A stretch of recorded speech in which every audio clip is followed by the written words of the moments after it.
Well, here we are together again, ladies and gentlemen. 6:03 from the VMAC on what I think is the chilliest morning so far. Is it? Would you agree with that? Yes. They did that just for me. It's the chilliest morning of the time so far, I think. Yeah, we had a heat wave going there for a while. Yeah, there were no layers needed, even Really? at 6 o'clock in the morning. No, it was a pleasant surprise, even though I had lots and lots and lots of layers on. As you should. Just in case. Just in case. I didn't really buy it. It would, global warming was happening. And Well, it's good to know it's back to normal. Well, we had that haze going for a while. Yeah, I heard you had a lot of it's smoke. very huh? surreal. Yeah, we had the environment. haze. Yeah. But the haze, It's not like being in China. but it was still warm. I mean, it was still warm for 6 o'clock in the morning. Yeah. Was it like an L.A. haze? China's warm. Well, I think, like I said, it's like being in China. I've never been to China, so. What's funny is they like come the out haze. they come out in practice, and Hugh doesn't suffer from this because he immediately starts taking off layers. He's got sandals on. Once the warmth sets in. But when I'm chilly, when I'm chilly, it takes me a while to get warm again. Even when it's warm outside, it takes me a while to get warm again. So I typically will be standing at practice. There's probably 5,000 people here. People on the hillside, all kinds of players, all the Seattle Seahawks organization, all the other media. Everybody's here in sandals and shorts and short-sleeve shirts because it's like 90 degrees outside. Because they showed up at 10:30. That's right. And I'm standing there in jeans and Parkas. six different jackets on, and everybody comes up to me and says, "Is there a problem? You have a problem?" No one quite understands. Who are you, Nanook of the North? And I'm like, okay, I've been here since 5:45, and it was colder back then. And they're like, well, it's not cold now, and I have to. But I still am. But I have to explain that it takes me. I have to defrost. It just takes me a little bit of time. Unless you stick an ice cube in the microwave, it's going to take some time to melt. Yeah. So, I guess the only way to start the show today is to tell you about my experience last night. I had an experience last night. You went to the game, right? I had a guest. I had a guest in town, but I went to an 11-3 game. I had a guest in town. His name was Jason Lockenfora from Baltimore, Maryland. All right. Yeah. So I just after fun. hearing all that, was it last year that he blasted us for not hosting him and not doing things, not jumping through hoops to be able to make sure that he was taking care of. Even though I did, no, that was canceled. But that was after. That was after he was here for 2 days. He said we went into hiding. I had a golf tournament, and he couldn't find us. And where are we? And what kind of people are we? He comes to town to see us, and he has to sit in his hotel room, and nobody wants to take him out for anything or show him the town. Maybe you What guys. kind of guys are we? I hung out with him. Yeah. So you hung out with him at the station, didn't you? Yeah. Yeah, okay, at the station you hung out with him. Yeah. Oh, we And did so he was stuff. all pissy. And then Dick It Fain. sounds kind of legitimate pissy, though. Okay, maybe it was legitimate pissy, but he was like, well, I'm tweeting you guys.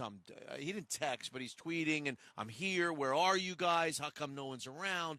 And then Dick Fain invited him over for dinner to his parents' house, to Dick Fain's parents' house. Dick Fain's right here, by the way. That's him. And he said yes, and then at the last minute canceled, right? Yeah. The last minute canceled after we went out and told him that we're here. So I didn't want that to happen all over again. So when I heard he was coming to town. Yeah. In his defense. Yeah. So you guys have a show, and you got, to expect that you wouldn't at some point just take him out to dinner. I think that's a little bit fair. And then, and then if I'm him, and I'm sure Dick's parents are the greatest people since They're not. They're not. They're evil. Right? They're angry and evil. Terrible. Angry and evil people. Bad place Yeah. to show If up. I was 3,000 miles away and a guy said, "Well, we're having a family thing. Come on over with my parents," I'd feel a little bit like a fifth wheel. I think I might say, I got some work I got to get done. But would you have accepted first and then said probably no not at the last minute? It would have been worth. It would have been worth it for him to come over. I'll just guarantee because of that. the dinner. But because you of the, know what she that. served. I'll just guarantee. But he doesn't that. know that. But work But he came up. doesn't. Like it was a work thing. He canceled so he could do a work like he has a job to do. That's why he's here. Then why did he accept in the first place? Because he didn't know that was going to happen. Okay. All right. So I'm not saying it wasn't illegitimate. All right. I'm just setting up the stage for this year. Got it. So he made me feel badly. I was busy the whole weekend. Feel bad. I was busy the whole weekend that he was here. But I felt bad, just like everybody else did. So I was not going to let a repeat of last year happen. Yeah. So he tells us he's coming to town. It's coinciding, of course, with the Baltimore Orioles, because all he is about the Baltimore Orioles. Did he do that on purpose? Yeah. Well, I'm going to tell you. I'll tell you the story. He makes you think he's coming to town to cover the Seattle Seahawks, because that's what he does for CBS. Jason Lockenfor is a NFL insider for national CBS. But it's funny how he has to be in Seattle to cover the Seahawks the same 3 days as the Baltimore Orioles are in Seattle. Mm-hmm. So I decide, okay, so that we don't get have any problems like last year, I'm going to invite him to the game. There's 3 games, Monday, Tuesday, and Wednesday. I'm going to invite him to the game on Monday night. I'm going to go with him. I'm going to not only give him my ticket, I'm going to take him to the game. Stepping up. All right? He can sit next to me. I'll pick up the tab. I'm going to buy him dinner. I'm going to buy him beer. Nice. I'm going to buy him whatever he wants. Did you eat at the game or did you eat somewhere else? I'm going to tell you what happened. Okay. And so I'm going to do that. And then on top of that, since he's going to be here for Tuesday also, I'm going to give him – I can't go on Tuesday. I'm going to give him my tickets for Tuesday. Wow. Okay, I'm gonna give him one to, and Slickhawk's gonna go with him tonight. Yeah. So I went with him last night. Slickhawk's gonna go. He doesn't have to spend a penny for tickets. He doesn't have to spend a penny. He didn't have to spend a penny for dinner last night. We're gonna host him. We're gonna take care of him in the morning. Stepping up. All right. So he says, "Where do you?" We talk. I said, "I'll meet you at the Silver Cloud at 6:45." I said, "You know where the Silver Cloud is?" He said, "Yeah, I've stayed there." I'll meet you at the 6:45. He says to me, "I'll be in the bar." Okay. At 6:45. You meet me in the bar. Yeah. I said, okay. So at 6:45, I arrive, and I go to the bar, and I spot this guy wearing a bright orange Orioles shirt. A little too small for him, I might say. Yeah. Wow, Okay. He'll fit well with and an Slickhawk Orioles then, hat. Okay. And he's standing in the bar, and he says, "Hey, brother!" Oh, And he gives me a big hug. And You're not really a hug guy. Were you uncomfortable? No, I wasn't uncomfortable. Okay. I don't think I don't think he hugged me. I think he hugged me at the end, but he didn't hug me at the beginning of the date. And so, yeah, you got some. Huh? Nice. And so I'm looking at his shirt. And I'm like, what is that? What is that shirt? He said, "Hey, brother, I made this shirt." Okay. He made the shirt. He had it printed. It's his design. There's apparently a rookie on the Orioles that none of us know named Trey Mancini. You ever heard of Trey Mancini? He hit a home run. The name. He hit a home run last night, and this is his favorite player. And I would find out a lot about Jason Lockenfor and the Orioles. This is his favorite player, so he designed a T-shirt about Trey Mancini. He loves Trey Mancini. Oh, that's cool. It says Boom Boom. He calls him Boom Boom. Yeah. So it's Boom Boom across because Boom of Boom, Ray Mancini. Mancini. Sure, He calls him Boom Boom. And then apparently Trey Mancini played. The reason he loves him is because he plays all the positions. Wherever he's asked to play, he plays, and he does well, and he's got great numbers. So on the back it says right field check mark, left field check mark, first base check mark, second base check mark, to show how versatile. Yeah. And this is his creation, and he's wearing his own creation. Okay. I come to find out. He didn't take like felt pens and he write it in. He printed an official T-shirt. Okay. Right. I come to find out he's selling them. What? He's got he's selling Trey Mancini T-shirts on the side. And not only is that legal? Did the Orioles okay with that? And not only is he selling them, he disappears to go to the bathroom. In the middle of the game, he comes back. He says, "I just sold 3 T-shirts." He went out there selling T-shirts. He's selling his own T-shirts. He says, "Cost me $7 to make them. I charge $25." 25. He's running a side business on Trey Mancini. He made $54 by going to the bathroom. Okay, this is just the tip of the iceberg. So I said, "Is CBS? He works for CBS. Is CBS okay with that?" He says, "What do they have anything to do? They got nothing to do with it. This is me. This is my Orioles passion. I love my Orioles. I love Trey Mancini." I come to find out a lot of things, some of which made me a little bit uncomfortable. It was kind of stalkish quality. Turns out he knows Trey Mancini because he befriended him when he was in like single A. He would go to single A games with his son, and he met him, and then he asked him for his phone number, and then they are texting buddies. So he's known him kind of since single A, and they tweet back and forth, and he's kind of befriended, kind of in a groupie type of way. He probably would tell you not groupie. He would say not groupie, but it seemed kind of groupish to me. It turns out he knows some of the players that came up through the organization.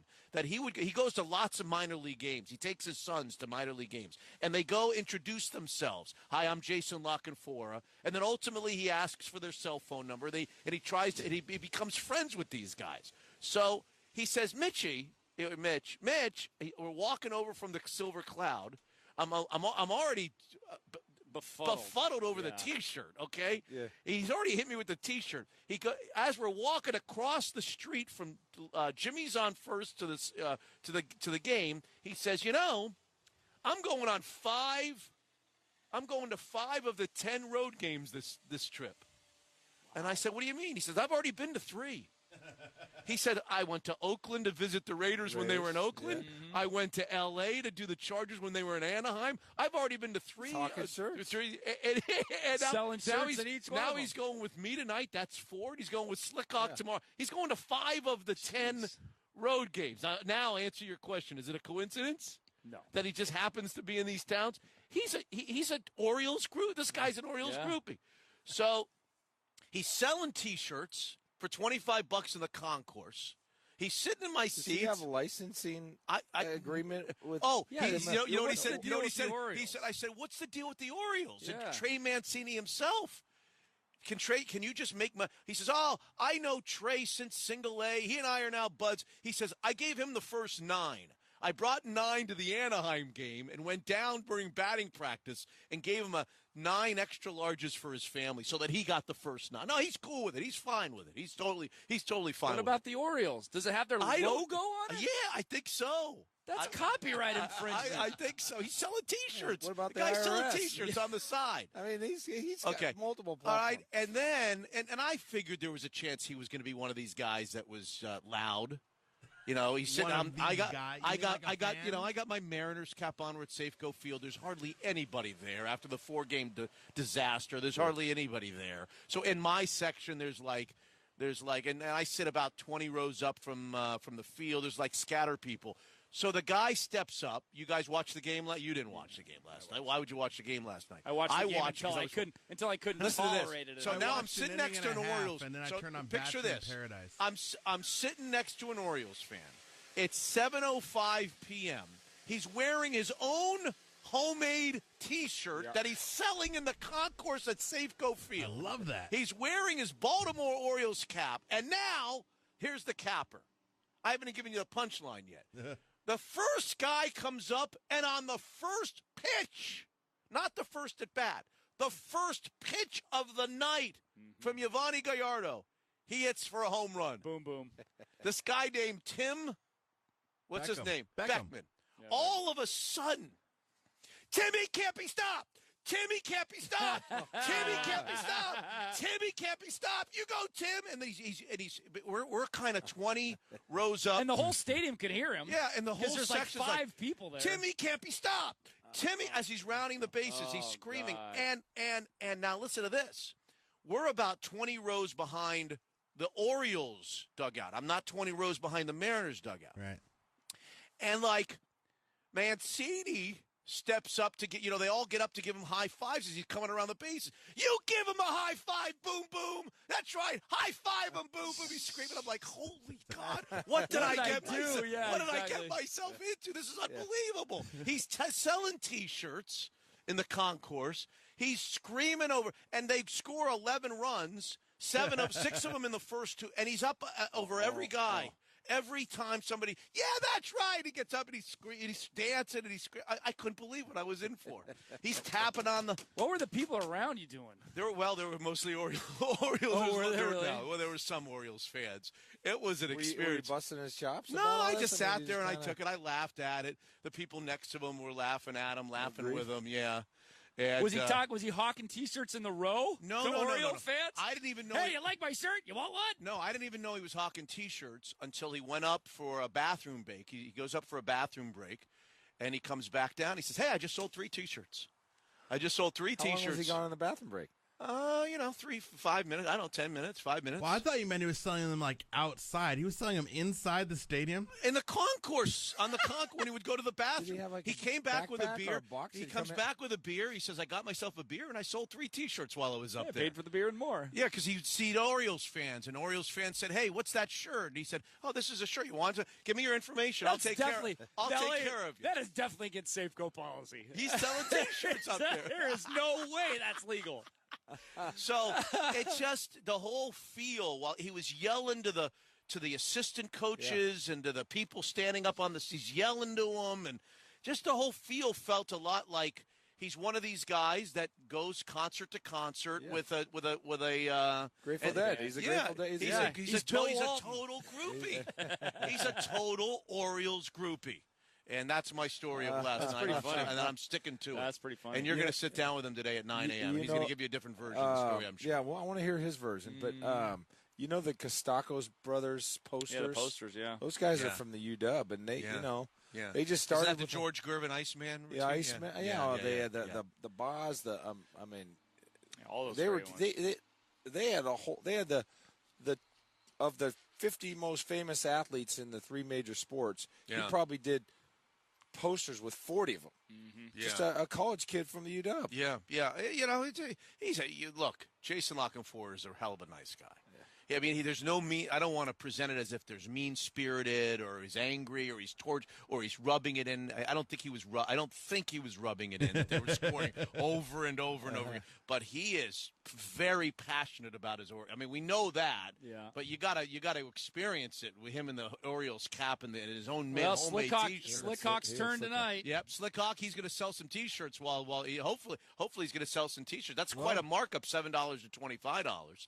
He says, "Oh, he's cool with it. Some of the money's going to go to charity." He says. Well, there you go. So I'm going to give some of it to charity. He says, "Trey Boom Boom is a cool. Oh, he's the nicest guy, Mitch. You ought to meet him. He's the nicest guy. He's a homemade the guy guy who started Under Armour back there in Maryland. Yeah. Coincidentally, he started just pushing stuff out of the trunk of his car. Are you giving me these stories just to suggest that Jason Lockenfor is going into another business? He's going to give up the NFL? You never know. You never know. Anyway, 620 on Sports Radio 950 KJR. My night with Jason Lockenfor. Slickhawks now. I gave him the tickets for tonight, Slickhawk, so you and him can have a good time. Yeah, it'll be tonight. fun. Yeah. Hopefully the Mariners will do better than they did for me sitting there. I decided to leave. At 9:30, it was 9:30. It was still in the 7th inning. And I said, Jason, I'm going to wish you a good night. How long did the top 11-2. of the second take? 40 minutes? Time. And it was just I was watching Scott Service, and he was like, Yavani? Oh, yeah. Throw 200 pitches. Yavani, this bad boy's yours. Yep, exactly. You worked into this? And that's exactly what he should have done. You can go for as long as you want. We'll sit here for as long as you want until exactly you get out of he this inning. It was Oh. like, this is your ball game. This is your mess. I got nobody coming in. I'm not pulling you. Nobody up. There's nobody up. This is your ball game. He threw 99 pitches. Yeah. He was not coming out. I was waiting I'm not wasting. If you can't find a ladder out of that hole, you better build one. That's right. I was waiting for when he walked because I'm not off. wasting my bullpen on you tonight. Yeah. So you figure out a way to get out of this. I was waiting for when he walked off the mound on the second inning. We finally got the third out. I was waiting to hear the boos. Yeah. And the Roots sports music was unusually loud going to break that, so you couldn't hear them. There was some boos. 22 minutes after the hour, we're live at the VMAC. Seahawks at 7 and 38 minutes from right now. Daily Schnoz, training camp style, Heritage Distilling text line. We've got the poll question and 50-yard line seats for the Cardinals and Seahawks if you want to win that. Hugh's got something to say at 8 o'clock. We got great debates. We got where in the world is Jason Lockenfor? I think I just gave it away. 12th man roundtable. I think Ryan Divish comes on Tuesday, although he wasn't on the email. We'll get it all started from the VMAC. The Morning Montage with Mitch in the Morning. Oh, my goodness! Brought to you by Washington's Lottery. Visit walottery.com.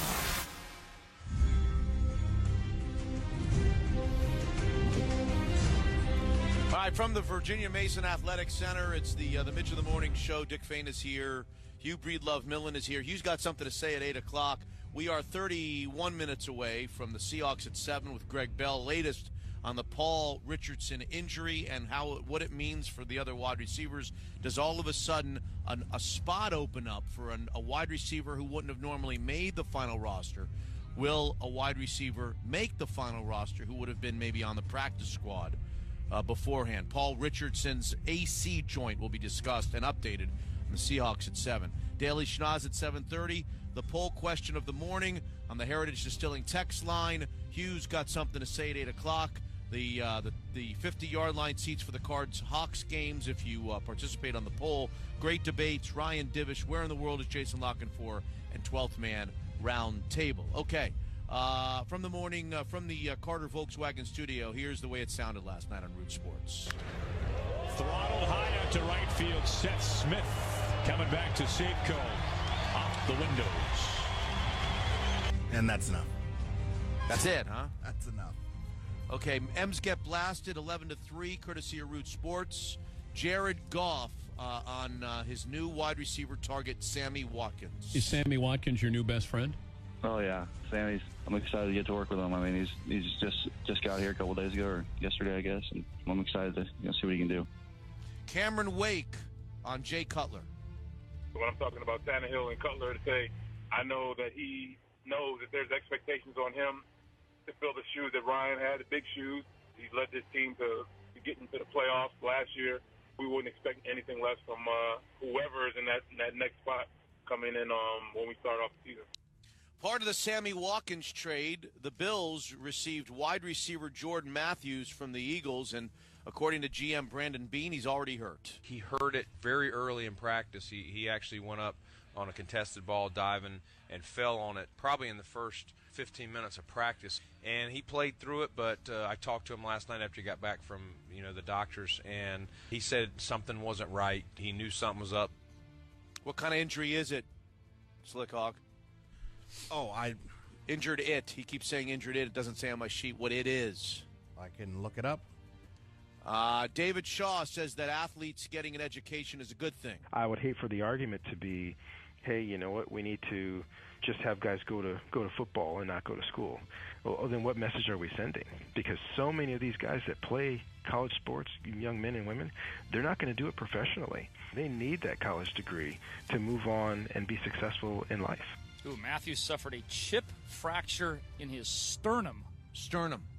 All right. That sounds painful. By the way, I'm sure that David Shaw there is reacting to the Josh Rosen comments from last week. Here's Clay Helton, the coach of USC, on his star quarterback, Sam Darnold. I'm a quarterback coach by trade, and the one thing that you realize is, at that position you have to capture the now. I'm so fortunate to have Sam because he realizes that there's so much room for growth for him. He hasn't even reached his ceiling or hasn't even come close to it. Penny Hardaway on Kawhi Leonard as a superstar. Superstar? He's not flashy, right? He'll put you to sleep. That's why. No, I'm not going to discount neither. I love Kawhi, but I'm trying to say superstar. Yeah. No, I got you, Penny. You know what? I could give Kawhi superstar because because he's just not a guy that likes commercials. He's not a guy that wants to be the face of the league. He just wants to get his work done. Penny, he doesn't even want to talk, Penny. He don't want He's to talk. the quietest dude that ever. That goes along with being a superstar, though. Right. Oh, no, I know. All right. But I would give him – he would be a superstar to me for sure because he handles his own with anybody in the league. Yeah. Kawhi Leonard's pretty good, I thought. Kawhi Leonard's great, but, I think he's talking about what you have to do off the floor to also be a superstar, and Kawhi's got none of that. He's got no charisma at all. So he's just a really good basketball player. That's true. He's not but he's very San Antonio Spurs. True. So I guess Tim Duncan wasn't a superstar either. I saw Tim Duncan out more than Kawhi Leonard. Tim Duncan had zero personality. Yeah, that's true. Zero personality. But you never saw talked. him more in the media. You saw him more in commercials. You saw him more. Most people couldn't even recognize Kawhi Leonard, and yet he's one of the top 5 players. I see in the NBA. Kawhi Leonard on some commercials. Really? I do. Yes, I see him on some commercials. Don't ask me which ones, and I guess that means that they didn't do a very good job selling me. But I've seen Kawhi Leonard in commercials and promotional stuff. Maybe not as much as the other guys, but a little bit. But you're right. He seems to be a very quiet kind of leader, quiet star. Major League Baseball last night. 2 home runs for Edwin Encarnacion. Swung on and blasted. Deep left. Going. Come on over the monster. Into the seats. Another 2-run bomb for Edwin Encarnacion. So he has had back-to-back 2-run homers in the last 2 innings.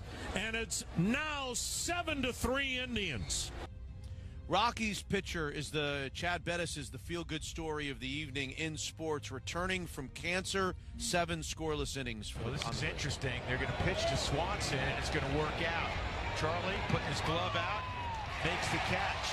First base was open. Tehran was in the on-deck circle. Bettis works out of a little situation in the 7th. How do you like this? 7 shutout innings from Chad in his return. Chad Bettis of the Rockies. Bryce Harper upset that playing in the rain led to his injury. And then I thought to myself, it's 10 o'clock at night and we're playing a game in the rain. So, I was really upset about that as well. And Justin Thomas on the Wanamaker Trophy for the PGA champion hasn't left his side since he finished it off on Sunday. Been either in my lap, in my arms, or next to me ever since I took it home with me yesterday. And Ricky and I flew home together, so he was he's a good sport about it. I mean, I've been in the position before where you're really, really happy for your friend, but you're also jealous, and you get to celebrate it a little bit with him. He's been a good sport about it, so I won't be too aggressive toward him. Ricky's been a good sport. Yes, he has. He's been a good sport for a few years now with all these guys, all of his buddies. I never even picture. I kind of pictured Ricky being a little older than these guys. Is he the same age? Little older than these guys. I don't think. I think of the Justin Thomases, Jordan Spieth. Yeah, they're like 24. Ricky's like 28, right? Yeah. You are fixated on the Ricky Fowler thing. You bring it up an awful lot. Yeah. And I'm still willing to bet the $100 that he wins a major sometime in his career. I just wonder how he feels. Whether he wins 12 majors or wins no majors. I wonder how he feels watching all these guys who are not even his contemporary, kind of his contemporaries. 28. Yeah, he's 28. Watching all these guys and being out there to celebrate with them. God, he's the world's nicest guy. Ricky Fowler's the world's nicest kid. Boy, he's a great sport. Seahawks at 7 in about, 24 minutes from right now. Daily Schnoz coming up at 7:30. Heritage Distilling text line. Hugh's got something to say. Phone polls, great debates. Where in the world is Jason looking for? Ryan Divish, 12th man roundtables, all from the VMAC on a Tuesday morning on 950 KJR. In a shotgun shack, and you may find yourself in another part of the world, and you may find yourself behind the wheel. 42 minutes after the hour, we're just about 18 minutes away from the Seahawks at 7. The latest on Paul Richardson and Hugh Millen. The Seahawks are bringing in a cornerback. Dick Fain says it's the biggest story of the day so far. It's early yet. There's nobody here. But it's the biggest story of the day. What's his name? Tremaine Brock. Tremaine Brock, who started for the 49ers last year. 23rd ranked corner according to Pro Football Focus last year. 23rd ranked corner in the National Football League, and was released due to a domestic violence issue. Was subsequently dismissed after he was released. Are the 49ers regretting that they released him once it was dismissed? Is he the guy that went online yesterday and wrote this big thing about I never touched the woman? I thought that was Ezekiel. No, that wasn't Ezekiel Elliott. I read a big thing. Now that it's over, I put myself in a bad situation. Maybe I'm mistaking him for somebody else. I read a big statement from somebody yesterday online. I'm maybe mixing him up with somebody else. Do you know anything about Brock? And what do you think, if you don't know much about Brock and you haven't got a chance to study him, what do you think about the Seahawks bringing in the 23rd ranked Pro Football Focus corner in the league last year? I can do math. Yeah. 2 corners start per team. That's 64 starting corners. He was in the top half. What do you think about the Seahawks taking a look and maybe even signing the 23rd ranked corner? Well, I think, the Seahawks, like all other teams, they want to look at everybody that's available, create competition. I don't think that the Seahawks are unique in their desire to create competition. So could it speak to where they think about what they think about Jeremy Lane's health? Possibly. Could they just be prodding? Is he more of a inside corner? Is he a slot guy? Is he an outside guy? So they haven't paid him any money, right? No, they're just bringing him in to take a look. Yeah. Taking a look. I think there's too many unanswered questions, and not that those questions should be answered. I think at this juncture, if they're just kicking the tires, it doesn't surprise me. Right. Until, would that be good for Shaq Griffin, or would that be not great for? Let's assume they signed him. Let's assume he never left the building without getting signed here today, and they signed a starting corner from the San Francisco 49ers, who's considered by the one source that seemed the Chris Collinsworth place as one of the top half of the starting corners in the National Football League. Is that good for Shaq? Not good for Shaq? How would you view that? Well, I wouldn't think he'd be welcoming of it. Right.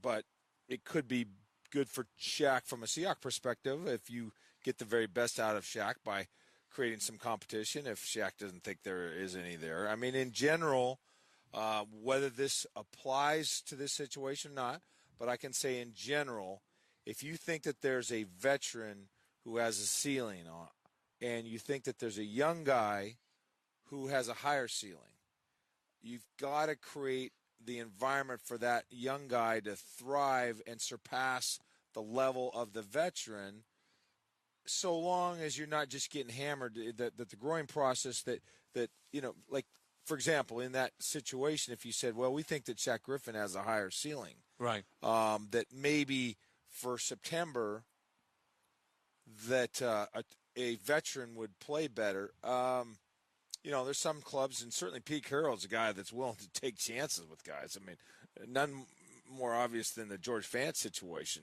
from a year ago. So USC, look, he was as willing to play freshmen as any coach in the country in terms of college football. So right. So well, also just not the willingness to throw a rookie out in the fire in the first regular season game. I'd love to have somebody that's already defended every wide receiver in the NFL for 6 years out there versus a guy that may be really talented, maybe a Pro Bowl corner in the future, but we need to win right now. Yeah, well, yeah, you do, but I'm just saying Pete Carroll's, his MO going back to USC was, if you're in your third year in the program and you haven't really emerged as a star, it was like totally different philosophy than Don James. Don James was like, we don't even want to hear from you for the first couple of years. Right. We want to redshirt you. And, I mean, there's a long list of guys that didn't play till their fourth or fifth year. Here, Kurt Marsh didn't play till his fifth year on the offensive line. He ended up being a first-round draft pick, played 15 years in the NFL.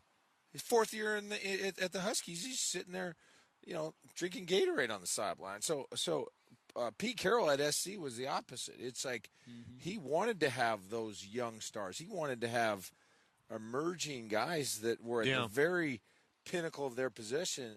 And so I would just think, if Shaq is struggling or this guy's better, then bring him in and let's just see if he signs first. Yeah, you know well, he's coming in for a visit, and it's a worthy conversation because it took some people by surprise to hear that a former 49er starting corner who's now on the streets because of an alleged domestic violence incident, which he's been cleared of wrongdoing, is going to come in here for a visit and talk to John Schneider and the rest of the Seahawks brass. Just going back to Dick's point, I understand that you want the better guy to start on the opening day because you got to win games right now. But there is some, and I don't know how to assign a value to it, there is some value if you really like Shaq Griffin. And that not that all the positions don't involve some sort of confidence, like cockiness.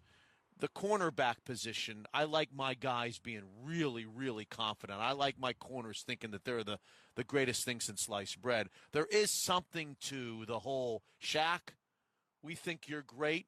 You're our guy come opening day. You go out there starting opening day, and you're gonna be a starter from the day one that you arrive. That's what we think of you. That's how good we think you are, and you should think of yourself. There's some value to me of that.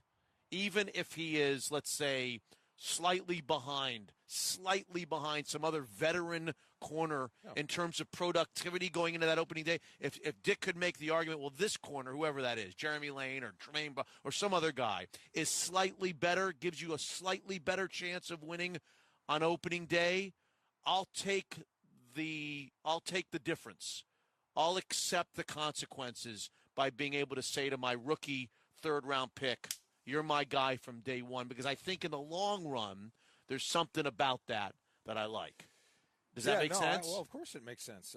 I agree with that. And I was with the Falcons when Deion Sanders got drafted. And they threw him in his freshman year. Rookie year, yeah. I know it's his rookie. I'm just, they threw him as a freshman. Yeah. And he was in there, and he made some mistakes. You have to be able to tell a rookie corner, I don't care who it is, that we're willing to grow with you. Because if you get a kid out there paralyzed, like I can't make a mistake, he's not going to play fluid. He's going to be too conscious of giving up the deep ball, and he's going to complete a bunch of balls in front of him. He's got to have the ability to trust his instincts.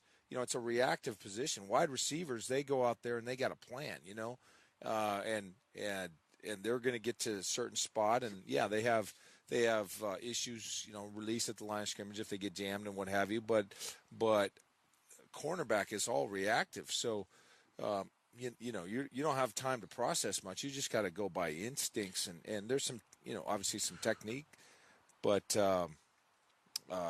I think you allow for that growth. We spent a lot of time on Shaq Griffin, both leading into the first preseason game and coming out of the first preseason game. I said yesterday in the poll question of the most encouraging aspect, I went with Slickhawk on that one play where Shaq made up some ground after getting beat early in a play, and Earl Thomas also came over. So in one play, we saw Shaq Griffin's make-up speed, and we saw the return of Earl Thomas coming over sideline to sideline, from the middle of the field and popping the guy at the sideline at the time the ball arrived that you love, the aspect of the game of Earl Thomas's game. So we've talked a lot about Shaq Griffin. But they drafted 3 other defensive backs in this draft who I was eager to see if any of them would pop to me, that I would feel like, oh, that guy came up and stuck somebody, or that guy had a good play on special teams, or that guy was good in coverage. And they are Mike Tyson. I don't even know, did Tyson play? I'm not sure whether he played late in the game. Tyson, Thompson, and Hill. Hill, Thompson, and Tyson, who all played at some point of their career. 2 of them played safety, especially during their college career, and the other guy played safety and a little bit of corner. None of them stood out to me in the first preseason game. Thompson got beat for 74 yards. Well, stood out to me in a positive way. None of them popped to me in a positive way. I saw Tedrick Thompson running after Travis Benjamin. It's never a good idea when you see your guy back with his back to the cameras, racing to try to make a tackle or try to cover a guy. Did any of the guys at camp? Have any of the guys on the TV in the first game? Did any of the guys? Have they said to you during their time here so far that they're NFL football players? Yeah, no, it really hasn't broken down the door. Tedrick Thompson, there was a concern there. He was out of position in my estimation. You look at where that ball was thrown, the type of route, that deep over, the fact that it was caught 40 yards down the field, inside the numbers. A safety has to make a play on that. Yeah, and he wasn't there. Now, you can chalk that up to, route recognition and being in the wrong spot and overplaying the trip side. But what was concerning is that he just looked gassed out. He just couldn't move. This is Thompson. Tedrick Thompson. Okay, out of Colorado. Playing that free safety hole, there was just a certain lack of speed that was a little bit alarming. This is supposed to be the future of the Legion of Boom, right? This is the future Legion. Yeah, I'm not seeing it. I'm not seeing How about it. Hill? How about Hill? I don't know how Tedrick Thompson is going to just get faster. I mean, you just have to be faster than that. Okay. How about Hill? Anything from Hill? Anything from Tyson? He's going to be a little bit more of a thumper, and I'm going to kind of withhold an assessment on him. I would say he's not flashed in any real meaningful sense out here in training camp, nor did he in the game. But I'm not ready to. How about Tyson? Well, I've seen anything him from get Tyson beat in man-to-man. You know, I just think they're all kind of they're guys. Kind of They're all going to have trouble making the team. Somebody's going to eventually be a player, but I think you might have hoped for more on draft day. But it's early. It's early. All right. Seahawks at 7. We'll get an update on Paul Richardson. We'll get an update on this corner from the San Francisco 49ers that is coming to camp today to at least visit with the Seattle Seahawks. Maybe they're interested in signing the 23rd ranked corner in football last year, according to Pro Football Focus. He's a free agent and coming for a visit. The Seahawks at 7 coming up next at 9:50 KJR.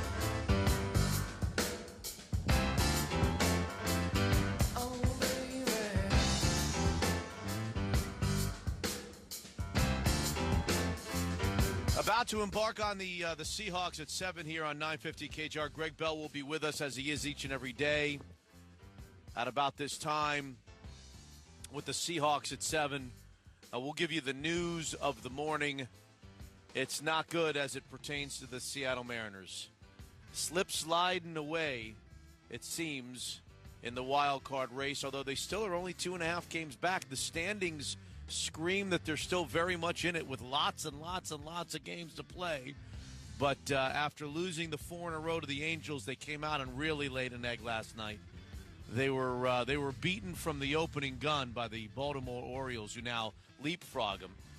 I think more disappointing than the 2.5 game deficit of the wild card is there's now a whole bunch of teams that are ahead of them. Like the whole American League. I mean, it's ridiculous. They were just ahead of everybody just 4 days ago. They were ahead of everybody.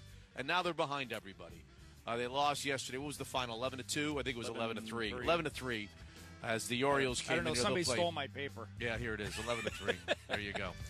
That's the news of the morning. The Seahawks news on an off day yesterday was he here yesterday? Is he coming today? Coming today. Brock today. Tremaine Brock. I'm going to read to you the statement that he had made that I had read yesterday. Tremaine Brock, a starting cornerback for the San Francisco 49ers the last couple of years. Pro Football Focus ranked him in the top 25 corners in the National Football League last year, is coming for a visit. He was released after a domestic violence investigation involving the mother of his child. He was released by the 49ers. He has been cleared of all wrongdoing or of most of the wrongdoing? No, all wrongdoing. So now he's a free agent. Case was dismissed. Case dismissed. And maybe you ask, maybe Niners fans this morning are asking whether they acted too swiftly, the San Francisco 49ers. Well, now he's a free agent, and he's going to be here for a visit with the Seattle Seahawks today. The Seattle Seahawks. Huh? Is there a schnoz visit down there? I don't know. I don't know if that's one of the training camps that Slickhawk is picking on the schnoz. Not today, although today would be a good day to talk to the 49ers as it relates to Tremaine Brock and what he has left and how good a corner is he and did they act too quickly and the consequences of San Francisco. Anyway, that's the story of that. Coming up later, we'll have Daily Schnoz training camp visits, the Heritage Distilling text line. We're going to ask you the question of the morning, which is, should the Seahawks sign a veteran corner? If they come across a veteran corner that they think could help them, should they sign a veteran corner? Or would you like to see them stay the course with the Jeremy Lanes and the Shaq Griffins of the world after watching Shaq Griffin in his first start in the preseason opener in Los Angeles? That will be the question, the poll question today. Hugh's got something to say at 8 o'clock. The phone poll at 8:30, which gives you a chance to win cards and Hawks tickets just by participating. Ryan Divish at 8:45. Jason Lock 4. Where in the world is he? Well, he'll be right next to us at 9 o'clock. And the 12th man roundtable as well in the 9 o'clock hour. Okay, hit it, Slickhawk. Let's get how things have turned out through the offseason and getting our guys together. Live from the VMAX. Wilson going to run. Diving for the end zone. He's in. This is the Seahawks at 7 with Mitch in the morning. Touchdown, Seahawks. All right, Greg Bell of the Tacoma News Tribune, our Seahawks at 7 Seahawks insider, is with us after a little bit of a day off. Welcome back to town, Greg. Before we ask you a little bit about the game on Sunday, what do you know of Paul Richardson? What's the latest and greatest? I know it was a day off yesterday on Paul Richardson. How much should Seahawk fans be holding their breaths on this often injured wide receiver? Well, I think they should. Good morning, Mitch. I think they should because of his history and the fact that these shoulder sprains, it could be up to 6 weeks. I'm expected to be out at least into this regular season beginning. And again, he can't stay healthy. And so that ability is availability. NFL and Hugh and everybody has heard that before, and players in the league talk about it all the time. This will be the third season in a row affected by an injury in some way or another.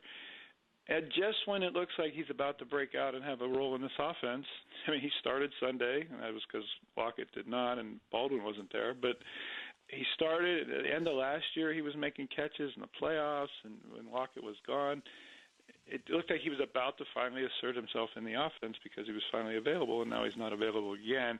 It was interesting to me that Pete Carroll called it a self-inflicted injury after the game, as if to say he didn't need to do it, but of course he thought he had to dive for the pass in order to catch it. Also self-inflicted in that nobody hit him, and he landed on his own shoulder, much like when he pulled his hamstring in the first game back, coming back from the ACL injury a couple seasons ago. So, yeah, he cannot stay on the field, and as great as his talent is, the team can't count on him to be there. Greg Bell is with us. You know, we've come across these oft-injured players in all sports all the time. We've had them here in Seattle. We've got one in the baseball on the baseball team with James Paxton, who never seems to be able to get through a season. It's kind of a slippery slope. You know, I asked Bob Condotta this question yesterday. I think I've asked you this question. I'll ask you this question. Can we just conclude? I mean, you look at Paul Richardson. It's not like he's a big offensive lineman who's getting hurt. He's a slight looking guy. I mean, you look at him out here and you wonder how he survives in this land of huge human beings. Should we just conclude with all of this? He just doesn't have a body that's gonna be able to stand up in the National Football League? Well, a lot of teams in the NFL concluded that very thing when he was coming off reconstructive knee surgery at Colorado that carried into his senior year.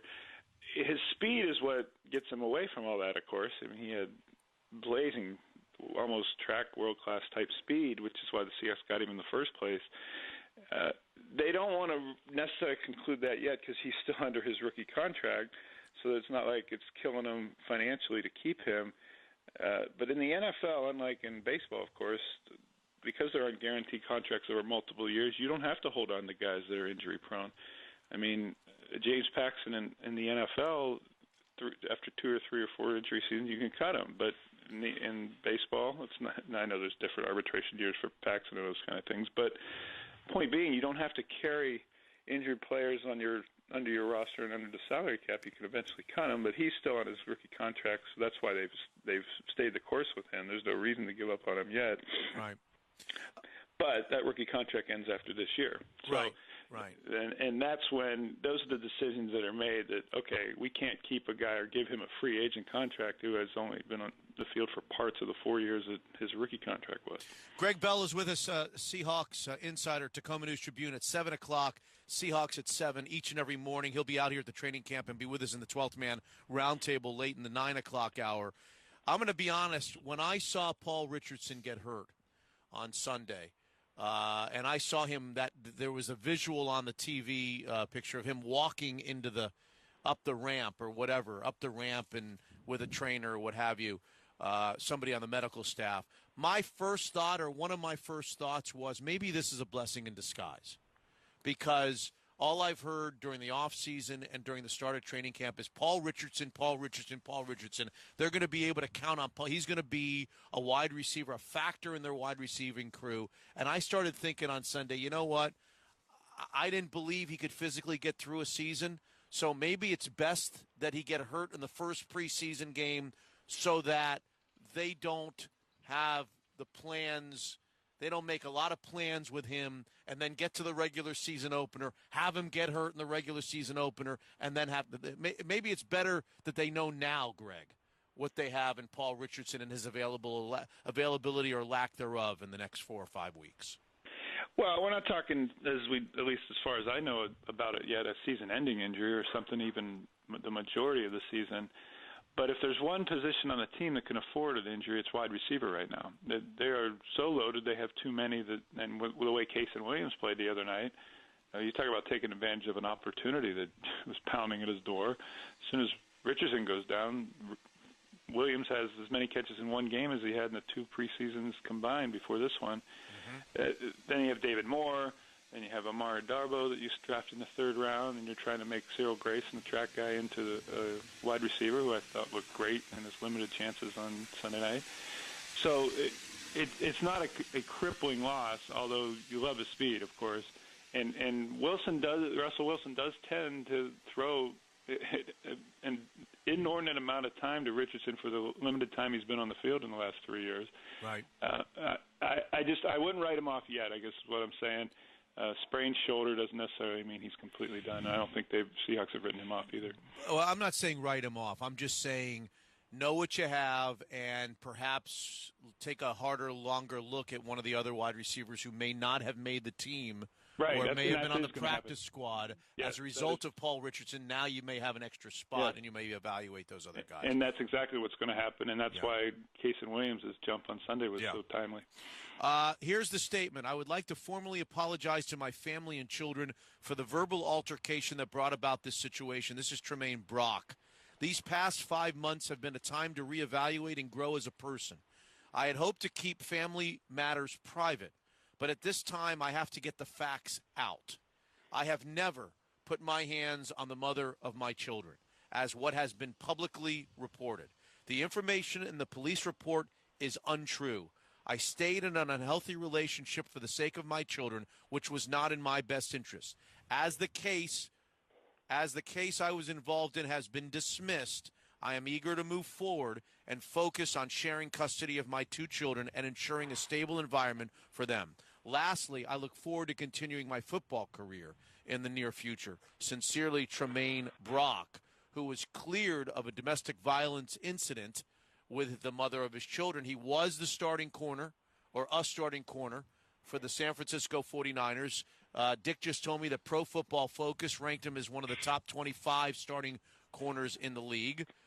They're bringing him in here for a visit, I guess, today. What do you think the likelihood, Greg, is that they'll try to sign him? And is this a good idea for the Seattle Seahawks, do you think? Well, they're going to always take a look at a free agent who was a starter in the league the last 2 years, 31 starts out of 32 games the last 2 seasons. He doesn't fit the Seahawks profile. He's a 5'10 cornerback, a little south of 200 pounds.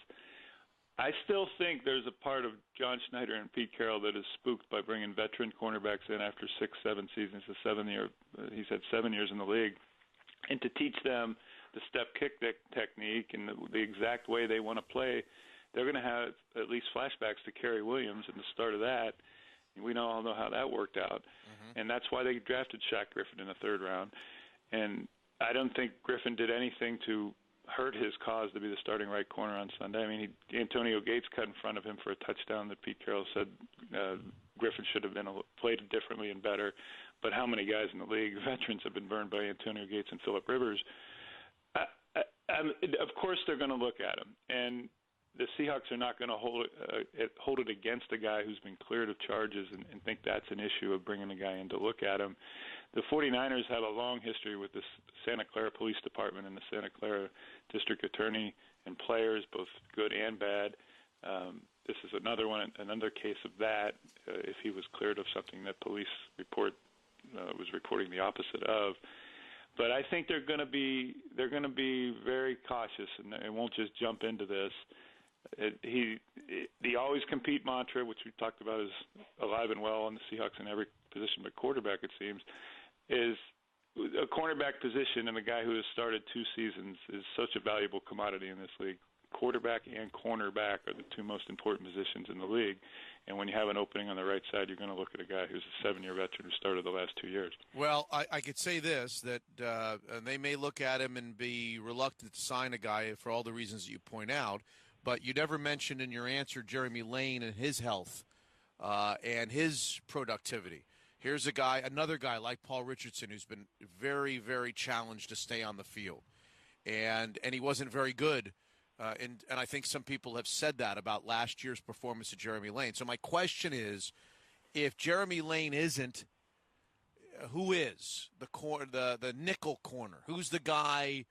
If Shaq Griffin's on the outside, it just seems like they're thin in quality corners in a nickel or dime situation on the football field. Who are the guys that, let's say Jeremy Lane either is not productive or not healthy? Who would be the corner? Who would be the nickel corner on this team if Shaq is on the outside? Well, right now it'd be DeAndre Elliott, and of course you could say Tremaine Brock would be better than DeAndre Elliott. Okay. I don't even consider, and I know he's gotten a chance to, I don't even consider Jeremy Lane as a starting right cornerback in base defense. I really think that's why they drafted Shaquille Griffin, and that's where he's going to play starting in Green Bay next month. And I know that Jeremy Lane's best games as a Seahawk have been as the nickelback exclusively, and that's with about 2/3 of the snaps the last 2 years they've played. Now, Pete Carroll said again on Sunday that he expected Lane to be back at practice, if not today, tomorrow, and they thought he would have been back last week. It's only in mid-August, so the fact that he's been hurt for the last week plus doesn't mean that they think he's a malingerer at this point. I still think that they see Lane as a nickel, and most NFL teams aren't going to carry two nickelbacks if they wanted to make Brock that, saying they did sign him. But I don't think the cupboard is as bare because of Shaquille Griffin and what they expect from him. Okay. And so that's why I didn't answer Lane when you asked me originally. I just see Lane as a nickelback, even though he's got some great cornerback time this camp. Okay, let's finish up with some random observations that you had from the preseason opener. Where you weren't with us yesterday. We had Bob instead of the Seattle Times. You were traveling. Just give us 2 or 3 Greg Bell observations, good or bad, from the preseason opener in Los Angeles over the weekend. Well, the obvious one is what every Smoking Joe guy watching the game on his couch could see is that Trevone Boykin totally helped himself and allayed a lot of fears that I know the Seahawks have had about, why can't he hit anybody in practice? What I was really impressed by most of all, though, is the offensive line's pass protection. They didn't run block at all. I mean, you take the numbers are 100 and some yards, but you got to take out the 23-yard scramble that Boykin had and the 17-yard scramble that Austin Davis has, who's not supposed to be able to run. You take those 2 plays out, not called runs, and they on called runs averaged only 2.7 yards per carry. And most of that game was against the second and third string defense for the Chargers. Was that offensive line or was that running backs or both? I thought it was the offensive line because the offensive line, the starters plus 2, Glowinski and Ethan Posick, they brought in. And those guys, Jokel played a lot. Those guys played most of the first half. And that sequence down near the goal line when they gave it to Eddie Lacy on 3rd and goal to 2, Lacy had nowhere to run. Glowinski fell down trying to block somebody on the right side, and Lacy got a loss of 1. And then you and I kind of engaged on Twitter about how I was surprised that they didn't even try to run the ball on 4th and goal, and they ended up passing it. I figured in the preseason that's why you have Lacy to see if he can pound it in on those. They're not at all happy with where the run game was on Sunday, and that's not going to get it done during the regular season. But the pass protection was way better than we may even have expected for even the first time out.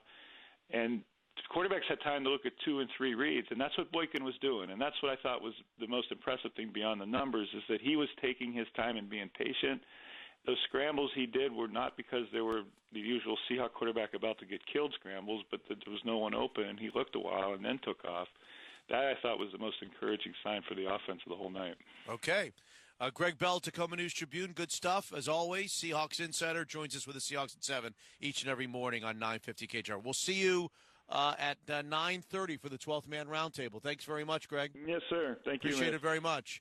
There's Greg Bell right there with the Seahawks Roundtable coming at 9:30 this morning on 950 KJR. Hugh, we haven't talked a lot about the running game. I don't think we talked a lot about the running game yesterday.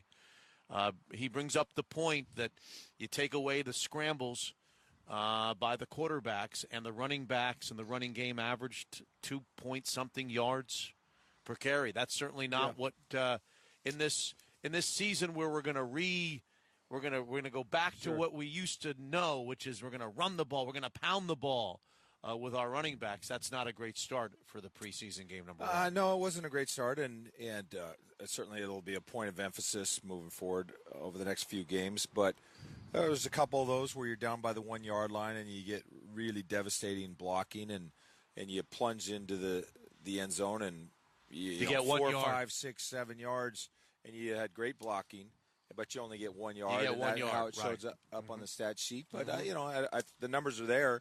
I don't think they're happy with them. But over the course of all the facets, looking through all the facets, there's bound to be some facet that's a little bit subpar, and that was it. But I think the running backs are still vastly improved from a year ago. Are they? Oh, I do. Yeah, I do. And you like Carson? I do. And I think he is really pushing Alex Collins. I think Alex Collins' position is very tenuous right now. I'll go back. I still, for me, if I just ignored all the chatter I hear about CJ Prosise, I would. I would say, all right, I need to see more. He had a nice game against New England, but I would have to see. I don't know. I sense that the buzz about CJ Prosise People want in this him town to be great. Yeah, is higher than it's been for me at any time. I like the idea of CJ Prosise. I think it's great to have a former receiver who has running back skills that you can split out past the wide receiver and isolate him out on the sideline, and he has those type of skills. I mean, that's a great asset. Marshall Faulk with the Rams was the preeminent running back out of the backfield in that regard, who could actually run wide receiver routes. Most running backs can just run a hitch route and a go route. You get a guy who can actually run. Maybe you could throw in a slant. So you like the idea, but you don't think he is. I'm in a show me. I'm in the middle of Missouri right now. Show me that you have the ability to impact on a consistent basis, varsity games in the regular season. So to me, it's just an unproven theory in CJ Prosise. So I'm probably not as high on him, but the depth that they have. How important is it? Like, how important is it that he be a good running back? If he's a good pass catcher out of the backfield, is that enough to be just a third down specialist that comes in out of the backfield that can either block or go out in the pass pattern and make a play in the passing game? Well, you raise a good point. If you start Thomas Rawls and Eddie Lacy is your running back for a changeup there, then you start to say, well, where are you getting carries? Where are you getting even plays on the field? Well, what would be logical would be to have him on third down. Well, you got to be able to pass block. You got to be able to run pass routes. Right. And occasionally we're going to hand you a draw. Right. You got to be able to run the football. I'll tell you what, let's visit 2 more training camps. And as we've done throughout training camp here, let's give you some fantasy football information as well on the Daily Schnoz. 2 more visits to training camps around the National Football League and some fantasy football league advice, followed by the Heritage Distilling text line and our poll question of the day on 950 KJR. This is the Daily Schnoz NFL Training Camp Edition. Le'Veon Bell does have an understanding of when he will probably show up. Look, it's complicated. It's a business decision. Not only does he want to be the highest paid receiver, but the highest paid player in the league. Powered by Michael's Toyota of Bellevue, with a service department that's open 7 days a week. It's truly all about you at Michael's Toyota of Bellevue. Dear show, ... The Heritage Distilling text line is open at 49451. Questions for you, Millen, on the Seahawks, on football, on anything you'd like. And you can answer the poll question, which is this morning, should the Seahawks, if they can, sign a veteran cornerback to join the cornerback fray? They have this guy, Tremaine Brock, in from the 49ers for a visit today. Do you think that the Seahawks would be best served to sign a veteran cornerback? Are they light in that department? 49451, we'd like to hear your answers to that question, any questions that you might have, comments that you might have on the Heritage Distilling text line. We'll take the phone poll at 8:30 this morning. All right, Howard Eskin is with us in Philadelphia or thereabouts. Eagles training camp. The Eagles made a little trade. They got some new receivers. I'm looking at their wide receiving core. Did you like this trade, Howard, that sent Jordan Matthews away and you picked up the cornerback, or did you not like this trade? I did like the trade. I didn't like the fact that they had to give up a third-round pick, which in the case of Buffalo, I was told by the people up in Buffalo, they would not have made the trade without the third-round pick. So you're giving up something a little strong there, but so many people have said good things about the corner that they got from Buffalo and Ron Darby. Mm-hmm. And Jordan Matthews was a good locker room guy, very good guy, nice receiver, but he wasn't going to be here after this year. He was on the last year of his contract. So you look down the road and you look at the future and you look at the receivers that the Eagles have, and they have guys that people haven't even heard about, which are going to make the team as wide receivers. So he was expendable, and that's the way I look at it. So to answer your question in a simple way, yes, I did like the trade. Yeah, and my view from 30,000 feet, and I'm ways away, when I think of the Eagles, I think of the young quarterback, and when you trade a wide receiver, you just wonder about the development of that quarterback. And you're suggesting, though you haven't mentioned names, I see Alshon Jeffrey and I see Torrey Smith and some other guys, that Carson Wentz has plenty of tools to be able to continue his development in his second season. Right, Howard? Well, Jordan Matthews, and that's the one way I look at it. Yeah, people worry, well, he's a security blanket. Well, he's got Zach Ertz, the tight end, who's a security blanket. Nelson Aguilar, who better step up this year, or he's going to be gone. He was a number one pick a few years ago. But in practice, he's played really well in the slot, and that's where Matthews played. So he stepped up, so they have him. There's a player who was on the practice squad last year by the name of Marcus Johnson, who, if he doesn't make the team, I would be totally shocked. He's got speed, he's got size, and he's had a really good camp. And then they drafted a player, I think it was the fourth round, player by the name of Mac Hollins, who we all anticipated because he was so good at special teams at North Carolina, and he was the captain down there, that he'd be a special teams player, but he's a wide receiver, and he's done a good job. And if you want to extend it another way, I really like there's a wide receiver by the name of Bryce Treggs, who will be in the NFL somewhere if he's not with the Eagles. They got him last year. He didn't catch many balls, but he's had a really good camp. He had a really good game against Green Bay. And I know it's preseason. I know he's playing against second and third string players. But they have a real depth, and a few of those players can play the slot. So it's an area where the Eagles have themselves covered. And so I'm not worried about it. And in the end, the players move on, and Carson Wentz has plenty of good receivers to throw to. All right. So in our final moments, before I ask my my fantasy question of the morning, just share with us, Howard Eskin, Eagles' weaknesses and where they fit with the Cowboys and with the Giants in the NFC East and the Redskins. Well, the Cowboys, I expect somebody else will be either charged, arrested, or suspended, because that's just the history of the Cowboys. Jerry Jones brings in such angels to play for the Cowboys. They have lapped the field in suspensions and charges and all those other things. But the Cowboys will not be as good without Zeke Elliott, because Dak Prescott won't have that security blanket of that running back. Their offensive line isn't as good. But if I deal with the Eagles, their offensive line is good. Their offense will be better. I'm a little concerned about the running game. Blunt, LeGarrette Blunt, they signed, but he's a pounder. They just need somebody else, and I haven't identified that player yet. So that would be an area on offense that I would look at. 8 or 9 wins? I think they're going to win 9 games, and they have a tough schedule. I know they play after they play out there in Seattle in the first weekend of December. Then they go and play the Rams, so they're out there for a couple of weeks. But they're 3 times on the West Coast. But I think they win 9 games. I think their offense is better, and I think their defense will be better with the pass rush. And now they added Darby, so the secondary, they're already good at safety. The secondary will be a little bit better too. Okay, in our last 30 seconds, the required fantasy question. Skilled position player or 2 that maybe not obvious to the eye that we should have from the Philadelphia Eagles on our teams. Well, not obvious is not a good fantasy player. So I don't know. I would not take Alshon Jeffrey. That's one player I would not take.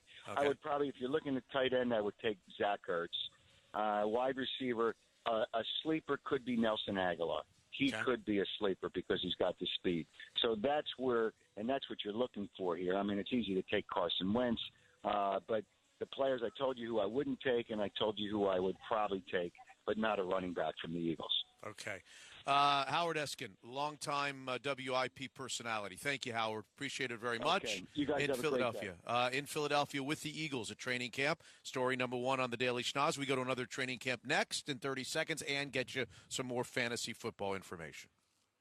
Is your next business trip or vacation taking you to the airport? Are you tired of the long lines and high costs of alternative taxis or awkwardly crowded shuttles? You want to keep it simple and light on your wallet? Then your answer is M-Park, the #1 rated self-parking at SeaTac. It's a simple concept. You park it, you lock it, you keep the keys, all for just $9.95 a day. No coupons or gimmicks. You know the airlines aren't going to cut you any breaks, so start off your trip with the affordable and simple M-Park. See for yourself at mparkseatac.com or in person at 160th and Highway 99 in the heart of SeaTac. Broadcast to bring you this important bulletin from the United Press.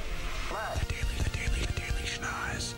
From Philadelphia to Dallas, Cowboys camp, Mike Ducey, KDFW, Fox Channel 4 in Dallas.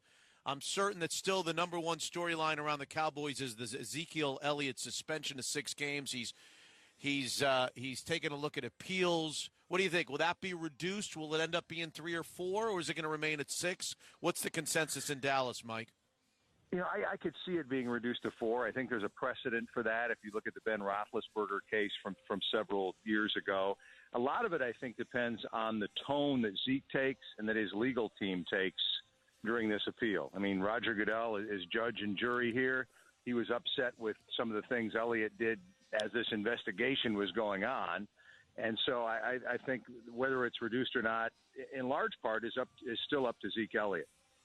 How do the first 4 games look in the Cowboys schedule? The first 6 games, and how do they survive? What kind of things will they have to do to be able to survive this suspension if it holds? You know, their schedule is not easy. You know, they open with the Giants, and then they go to Denver, and they have Arizona among their early opponents. They do have 2 backups who've each had 1,000-yard seasons, you know, who've each been featured backs in Darren McFadden and Alfred Morris. These guys are older now, obviously, and McFadden especially has had trouble staying healthy during his career, but McFadden had a 1,000-yard season with Dallas 2 years ago. If the Cowboys' offensive line can stay healthy, and there's been some concern about that at camp, I think they're probably okay with one of those veteran backs behind that line for a few games. But Elliott's a difference maker. There's no 2 ways about it. What will defenses do in the second year of Dak Prescott to adjust to him, kind of like a batting lineup does to adjust to a pitcher the second or third time that they see him? You know, that's a great question, and I don't pretend to be a defensive mastermind when it comes to game planning, but I'm sure there's some things that a defensive coordinator is going to see, some tendencies that they're going to try to take away. On the other hand, I think the Cowboys, whether Zeke Elliott is there or not, are going to ask Dak Prescott to do more in the second year. He had a tremendously efficient rookie season with just the 4 interceptions. He'll throw more interceptions than that this year, but I think it's possible he still has a better year because I think they'll open the offense up for him a little bit, ask him to take a few more chances, which is counterintuitive for him. But, you know, he's even in training camp, to judge him by training camp practices, there have been a few more interceptions thrown. He's been trying a few new things. So I think we're going to see a slightly more of a gambler in Dak Prescott. But I also think we may see a guy who uses his legs a little more. There weren't many designed runs for him last year, and he certainly has the capability to keep defenses off balance with that element. All right. Give us a quick synopsis of the defense. Are they good enough defensively? And how many is this a 10-win team? Is it an 11-win team? Is it a 12-win team, especially without Ezekiel Elliott? To take on those for a second, Mike. I think the Zeke thing aside, even if he misses, you know, the 6 games or 4, whatever it is, to me, this season still hinges on whether this defense can at least be decent. And they let a couple of veteran guys in the secondary go, didn't re-sign them.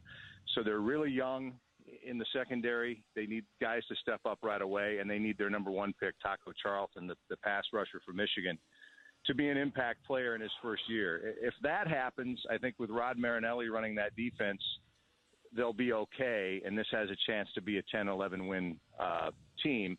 If that defense really struggles, this could be a team that struggles to just be a 500 team, I think. All right, Mike, Fantasy Football League question. Give us a player or two, maybe a little off the radar, skill position player for the Cowboys that maybe in mid to later rounds we should consider having on our teams?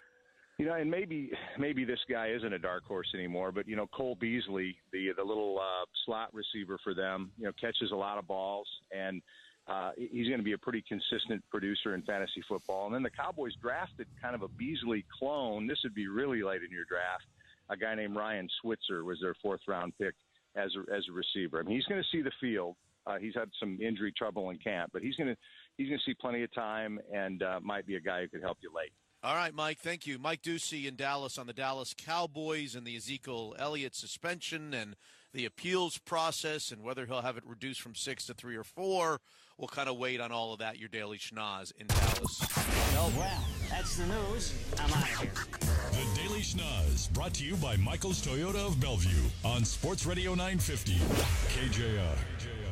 All right, 49451 is the Heritage Distilling text line. We want to hear from you, dear show, ... If you'd like to answer our poll question today, very simple. With the Seahawks bringing in a veteran cornerback by the name of Tremaine Brock. He was a starter for the 49ers the last 2 years. Should the Seahawks entertain the idea? Should the Seahawks sign a veteran corner? Are you worried about the cornerback situation still, even with Shaq Griffin's early training camp and early preseason success? 49451, yes or no? If you were the general manager of the Seahawks, would you look to add to the cornerback group of the Seattle Seahawks? 742, your text coming up. Also, Hugh's got something to say in 18 minutes at 8 o'clock. Letters, oh, we get letters. We get your letters every day. Mailman, mailman, mail today. Reach right in and pull one out. Those letters, I love those letters. Let's find out what you got to say. Oh, boy. Mailman, mail today. All right, 749 on 950 KJR. The poll question of the day seems to be involving this Tremaine Brock situation. 49451, dear show, ... Anything that's on your mind, or you can answer the poll question of the day, which is, should the Seahawks entertain the notion of adding another veteran corner? They've got this guy Tremaine Brock coming in, formerly of the 49ers. I guess he's a 30-year-old cornerback who started the last 2 years in San Francisco. It might signal that the Seahawks are open to the idea of adding a corner. Is he 30? I don't know. I think Greg Bell said 30, 29 or 30. Maybe he said 29. And that's the poll question, 49451, dear show, ... Go ahead, guys. Read them and weep, please, at 749. Dear show, yes, no-brainer. Why would you start a rookie cornerback when you don't have to? Because the rookie might be better than any veteran corner that you bring in. That would be one reason. The other reason would be if they're the same or something close to the same, that you would want to impart a lot of confidence in your rookie and give him the keys to the car right away in his first game. Hugh, why would you want to start a rookie over a veteran corner for a Super Bowl contending team? Yeah, I mean, if you got a guy that you've drafted that you think can play and he's shown well, he's played well. There's a reason Tremaine Brock is out there. He's 5'10". It's not the type of style that they play. Then there's a lot of good reasons why you'd want to have a rookie in there. He's 28. He'll be 29 next week. Okay. No new corner for me. Thorpe and Lane are likely capable. If Shaw falters, I think he means if Shaq falters. Yeah. Also, free agent corners don't adapt to the system and the kick step as well as rookies do. All right, Slickhawk. Dear show, yes, the Hawks should add depth to the cornerback position. Thank you. Go Hawks. Okay. Can we do one baseball one? You can do anything. Okay. Let's just keep them going. Dear show, should Goyardo, I like Goyardo, be allowed to start another game for the Mariners? Giovanni Goyardo. They don't have anybody else to start. Who's going to start if Giovanni Goyardo's not going to start? Well, you got your boy Albers starting today. You big Andrew Albers fan? I don't know who he is. Well, he's just the guy they just picked up. Well, I know they picked up a guy. Who'd they pick him up from? The Braves. The Braves. I don't know what they gave up for him. He was having a good year. Is he the guy that was 12-3? AAA. Yeah, he was doing 12-3 in AAA. He was all of a sudden was available. Yeah. How was a guy that was 12-3 in AAA all of a sudden just available for cash considerations? He's starting today? That was for cash considerations? Yes, it was cash considerations. They bought him. Yeah, cash considerations. Yeah, they paid $3.47 for him. I got a funny feeling that I'll be answering this very question tomorrow morning. Why was a guy that was why was a guy 12-3 available? Why do I think I'm going to know the answer? No. Okay, tomorrow morning I'll be very clear on the answer of why he was available. Continue on. Dear guys, show, please. no. 5'10", 28-year-old doesn't fit the mold. Too old to learn the kick step. Sounds like a dance. The kick step. I don't think I was asking about Tremaine Brock specifically. I think the poll question involves the cornerback position and are you worried? And I got to tell you, I am not a Jeremy Lane fan. I'm just going to raise my hand right now and say I am not a Jeremy Lane fan. I think he was underwhelming when healthy last year, and I think he's just an injury waiting to happen. And I know that I'm altered because I see this all the time with Paxton and now Richardson, and now there are certain guys who I just don't trust physically, and Jeremy Lane is one of them. And furthermore, is that because of injury? Or is that because of talent? Both. It's. I don't think he can stay healthy, and when he's healthy, he's nothing to write home about. So, if that's the guy I'm counting on in this day and age of always having nickel, what percentage of the plays do you have your nickel group, your nickel package on the field these days in the NFL? Like more and more every year, right? Well, it depends on who your Sam linebacker is. When they had Bruce Irvin in there, he was in there much more frequently. But now, I'd say 60-ish. 60%. I think they're a corner. I think they're a corner short. Yeah. I think they're a corner short. I don't know if Brock's the answer, and I'm not as worried about Shaq Griffin, but I guess I should be worried about Shaq Griffin. Who knows what this rookie's going to be able to do at the beginning of the season? We're still very early on in the Shaq Griffin kind of experiment. I'm not a Jeremy Lane fan. I haven't seen much from Elliott or Thorpe that gets me excited. I think they're a cornerback short. I do.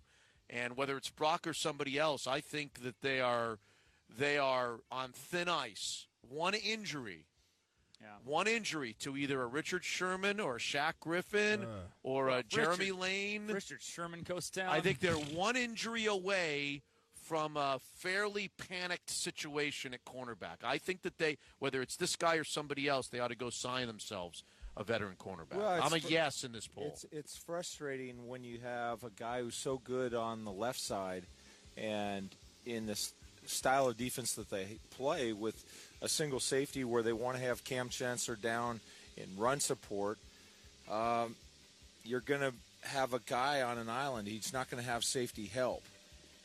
Certainly, he's outside of the numbers. You know, he's out on his own out there, and that position has just, been so subpar relative to Richard Sherman in the last couple of years. When the Legion of Boom first came in, you had Brown and Browner was playing a really good brand of football there for a brief period of time, and it seems like you've been trying to catch up since then.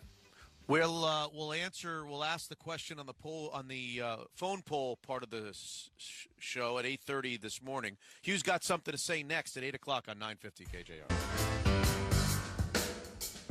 Good morning from the VMAC. It's Mitch in the morning on 950 KJR. Hugh Breedlove-Millen is here. He's going to have something to say here in a second because it's 8 o'clock, and Hugh's always got something to say at 8 o'clock. Live here from the VMAC.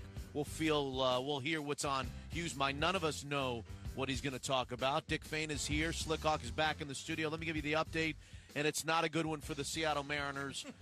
Just a disaster last night again. 11-3 losers to the Orioles. They fall deeper and deeper. It's now a 5-game losing streak, and they're now 2.5 games behind the wild card leaders. And many are wondering in town whether the Seahawks have thrown in, or the Mariners have thrown in the white towel after all these injuries and all this disappointment on Edgar Martinez weekend here at Safeco Field. 11-3 losers. Will do it again tonight with the Baltimore Orioles. It's training camp day number what? Does anybody know what day number it is here at training camp? Day number something here for the Seahawks. The Seahawks are bringing in a corner to take a look at.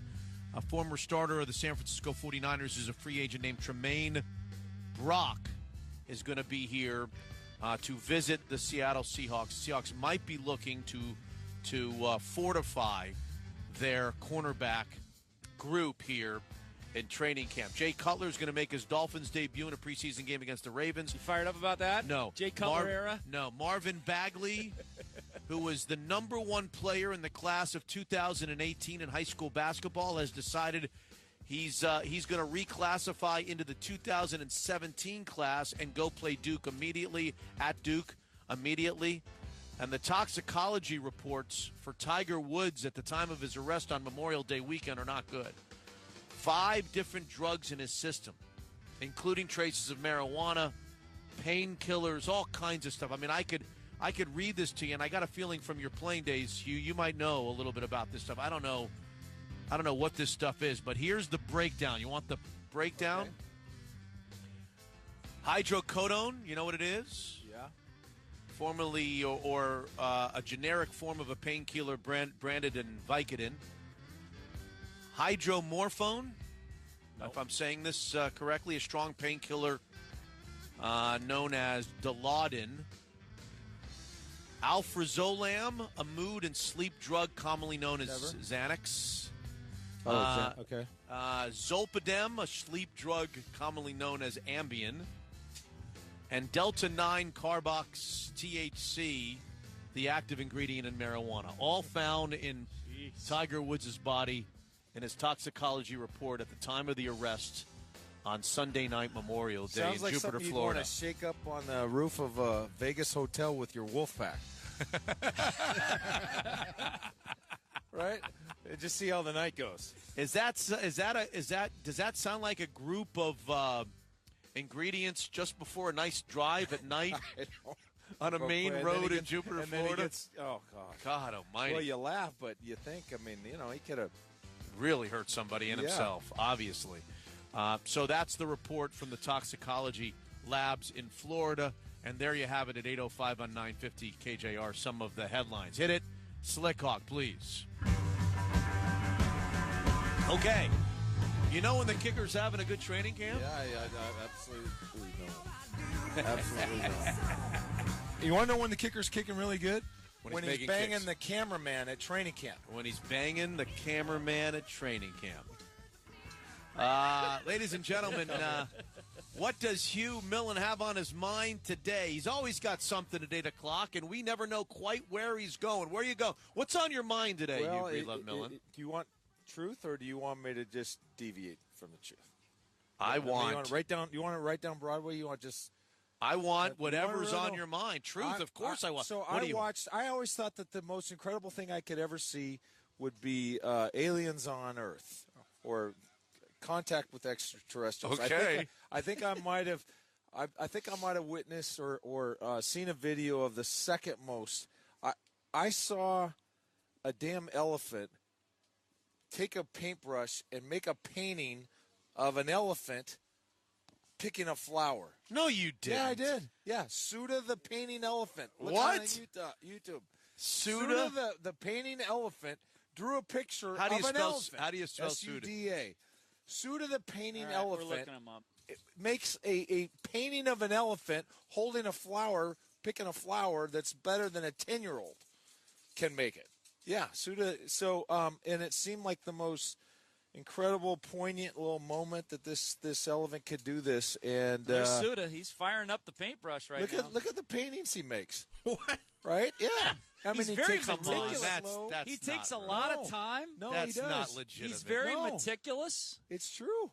And I'm sitting there watching this Sunday night. My wife she thought I would just look at it for 5 or 10 seconds. Yeah. This was like on my fourth viewing of the Seahawks game, and I just had to pause the Seahawks game. I watched this thing for like 8 minutes. Suda making a painting of an elephant. That is unbelievable. That's not true. No, it's true. No, that's not true. It is true. That is unbelievable. What I'm watching right now is maybe one of the most unbelievable things I've ever exactly seen. what I said. I love how focused he is. I mean, he is He's like got 4 dialed in. Okay, this isn't. No way. No, it's no, true. No. It's Why true. is he holding No. a flower? Why does No. he want the elephant on the paper to hold a flower. Do elephants commonly hold flowers? How do I find this? Is it YouTube? Put it on our webpage.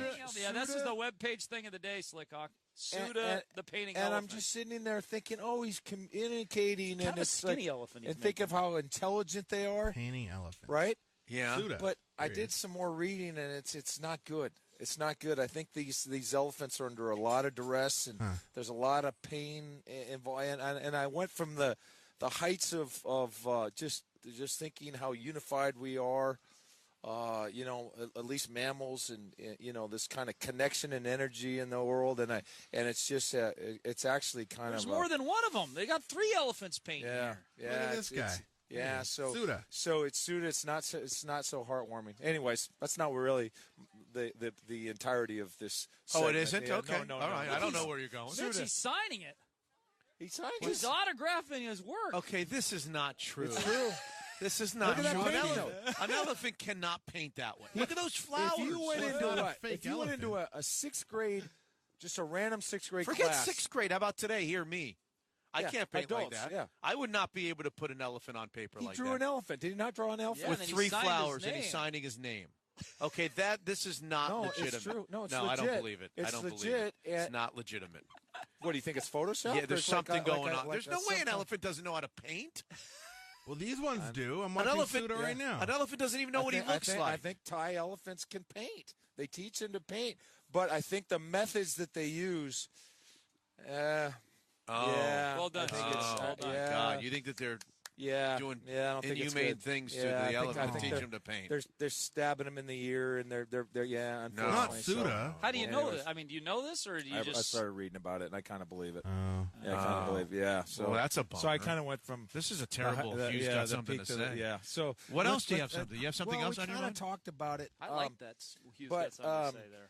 you know that it kind of bothers me that Shaquille Griffin is getting hammered on that touchdown pass. And, Hammered? Who's hammering him? And well, Pete Carroll said, "Hey, he could have played that better." I mean, that's what Greg Bell said earlier. So I haven't read or heard Carroll's comments, so I'm just going off the paraphrase. And this is the concept that the Cincinnati Bengals have used, and then later that year, I'm trying to remember the damn game, but it's the exact same route concept that is killing their cover 3. And I didn't like when the veteran corners are getting hammered on it, and I don't like it when a rookie corner, Especially a rookie corner that you've attached your wagon to. Well, you've kind of attached your wagon to Shaq, and it's bothering you now. If you didn't like Shaq, it wouldn't bother you as much as it does. I understand the charge, but I think that they're really asking him to do something that's unfair. And I said that if you go back, here's the thing. Yesterday. No, you could go back, and whoever the corner was at the Cincinnati game, I was pretty emphatic about that then. And then 2-3 weeks later, when the same concept came up and they got burned for another touchdown, I was emphatic then. So probably Greg Olsen of the Carolina Panthers is my guess. It could be It Greg may have because been. he's made a career out of torturing the but Seattle remember that was the year that we were saying the tight ends. Tight ends are well, just it's not killing just these that guys. year; it's every year tight ends kill them. Yeah, they for whatever reason they are vulnerable to the tight ends every single year. I'm trying to think of. I wish how XE and OE I should get on this thing, but how hardcore football-ish? Well, I'm just trying to say what the problem is. So Shaquille Griffin, offenses talk about defenses in terms of counting a number, and defenses talk about offenses counting a number. And the widest guy is the number one. The widest receiver is the number one, and then the next guy is 2, and then as you get close to the ball, the numbers get higher, moving outside to inside. Well, the same can be said for the defenders. So Shaq Griffin in that situation, he's the number one defender. Yeah. When the number one receiver goes in on like a slant route, and he follows him in. Yeah. At that juncture, he's not covering the number one receiver. Now he has to quickly jump and cover the number 2 receiver. But he's on an outside leverage. He's to the outside. And a basic principle of coverage, particularly in the red zone, is you want to be on the inside and then react to the outside. So to have a smaller man in a corner as a corner, now he's 200 pounds, but he's not in a position to defend a 250-pound tight end.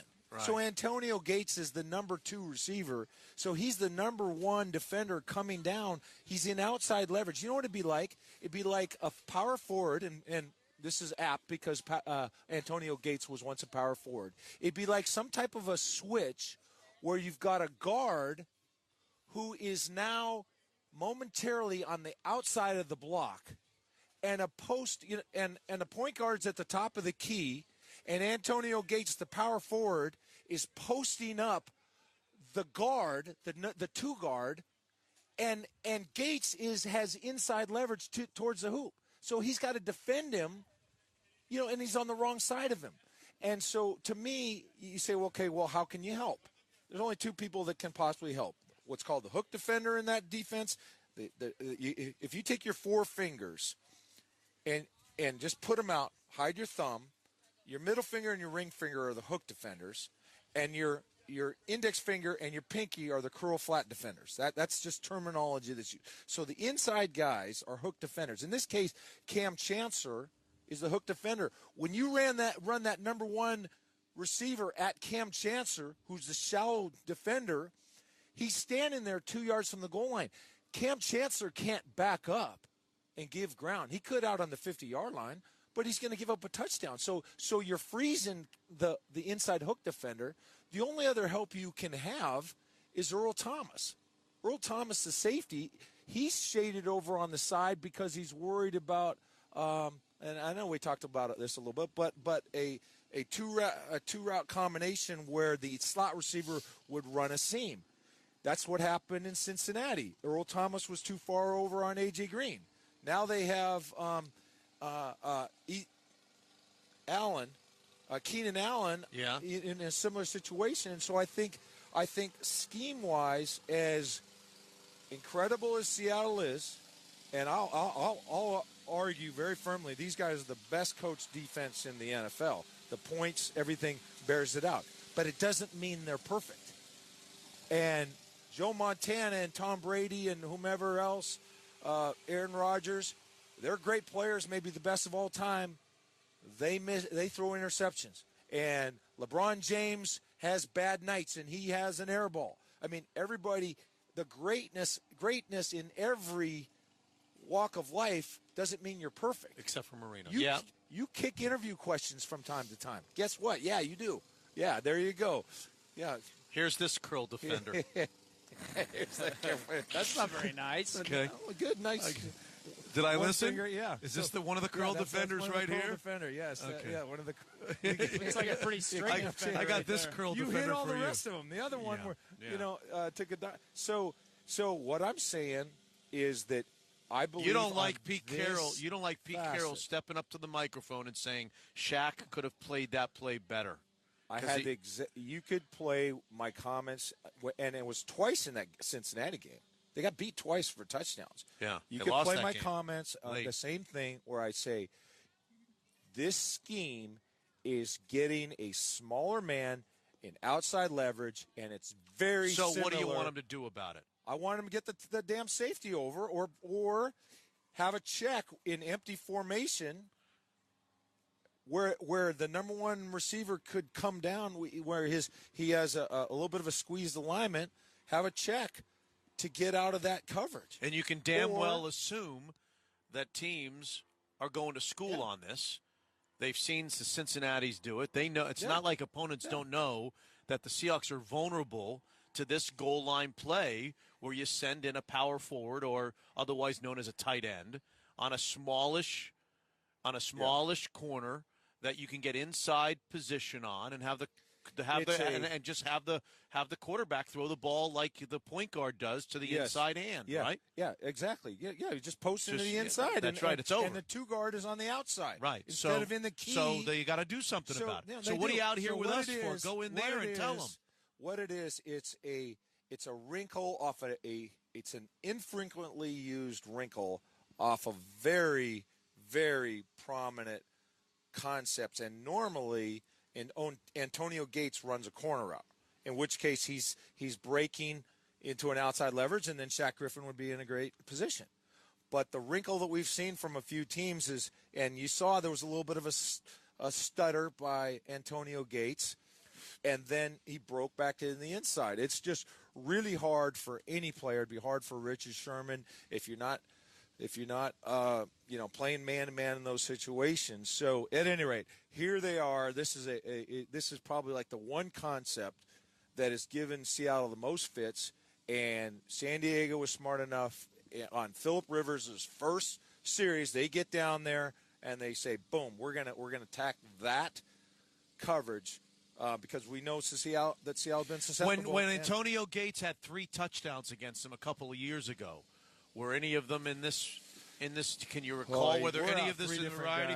Did they know this coming in that we beat them one time, we'll beat them again with the same scheme at the goal line if we get an opportunity at the goal line? Exact same.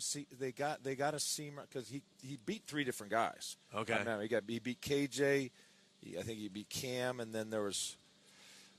Maybe Malcolm. I don't know, Malcolm Smith. But I don't want to say one way or another.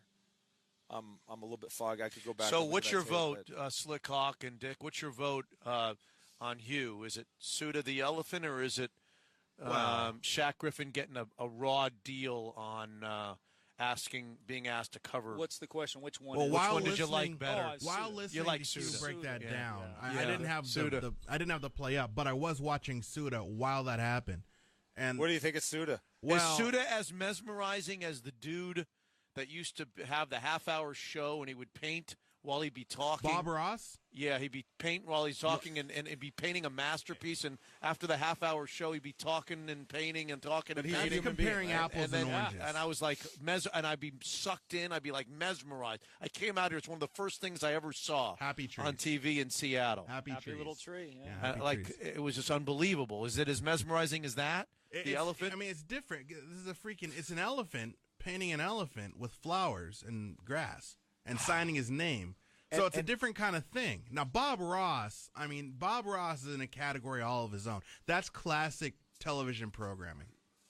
Is that a Seattle thing or was that a national thing? Bob Ross. National thing. Was it a national? But especially on the West Coast. I mean, Okay. All right. It's very West Coast. Anyway, so there you go. Hugh's got something to say. He says today what's on his mind is that Shaq Griffin's getting a raw deal. Well, and then the issue is not Shaq Griffin. The issue is the scheme, the defensive scheme in that particular situation, which has been vulnerable for years. It has been proven, tried that you can get a tight end or you can get somebody inside against Seattle's scheme at the goal line, and it's time for those guys at the VMAC inside of the doors that we're sitting next to reassess the way they play that scheme at the goal line. Is that Hughes? Yeah. Is that what Hughes got to say today? Yeah, and poor Suda, who ostensibly is trying to communicate with us on some very ethereal and poignant levels. Yeah. Is actually just getting the hell beat out of him by sticks with nails and a lot of yucky stuff. To teach him how to paint. All right. Anyway, who wants to go to the Cardinals-Seahawks game that just listened to you? If you want to go to the Cardinals-Seahawks game on New Year's Eve, it's the 16th and final game of the regular season. You want to be in the drawing for the 50-yard line seats to that game, all you got to do is call now, 206-286-9595 or 1-800-829-0950, and answer the poll question, which is, should the Seahawks look to add a veteran cornerback to the mix? Are they a little light in the cornerback situation? Yes or no? Call now. Miles away, your signal in the distance, to whom it may concern. I think I lost my way. Okay, guys. Ryan Divish coming up next at 8:45. They're bringing in this guy, Tremaine Brock, which has led us to the conversation of the cornerback position. Tremaine Brock is a soon-to-be 29-year-old corner that they're looking at that's formerly a starter for the San Francisco 49ers. I don't know what that means.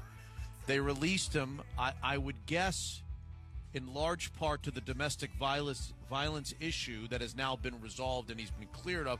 But my also guess, without knowing anything, is that there was probably also a performance issue. I can't believe it was only the domestic violence issue, that this guy was going to be a starting corner for them this year, that they had high hopes for him, and that they released him before the whole thing was finalized. I don't know.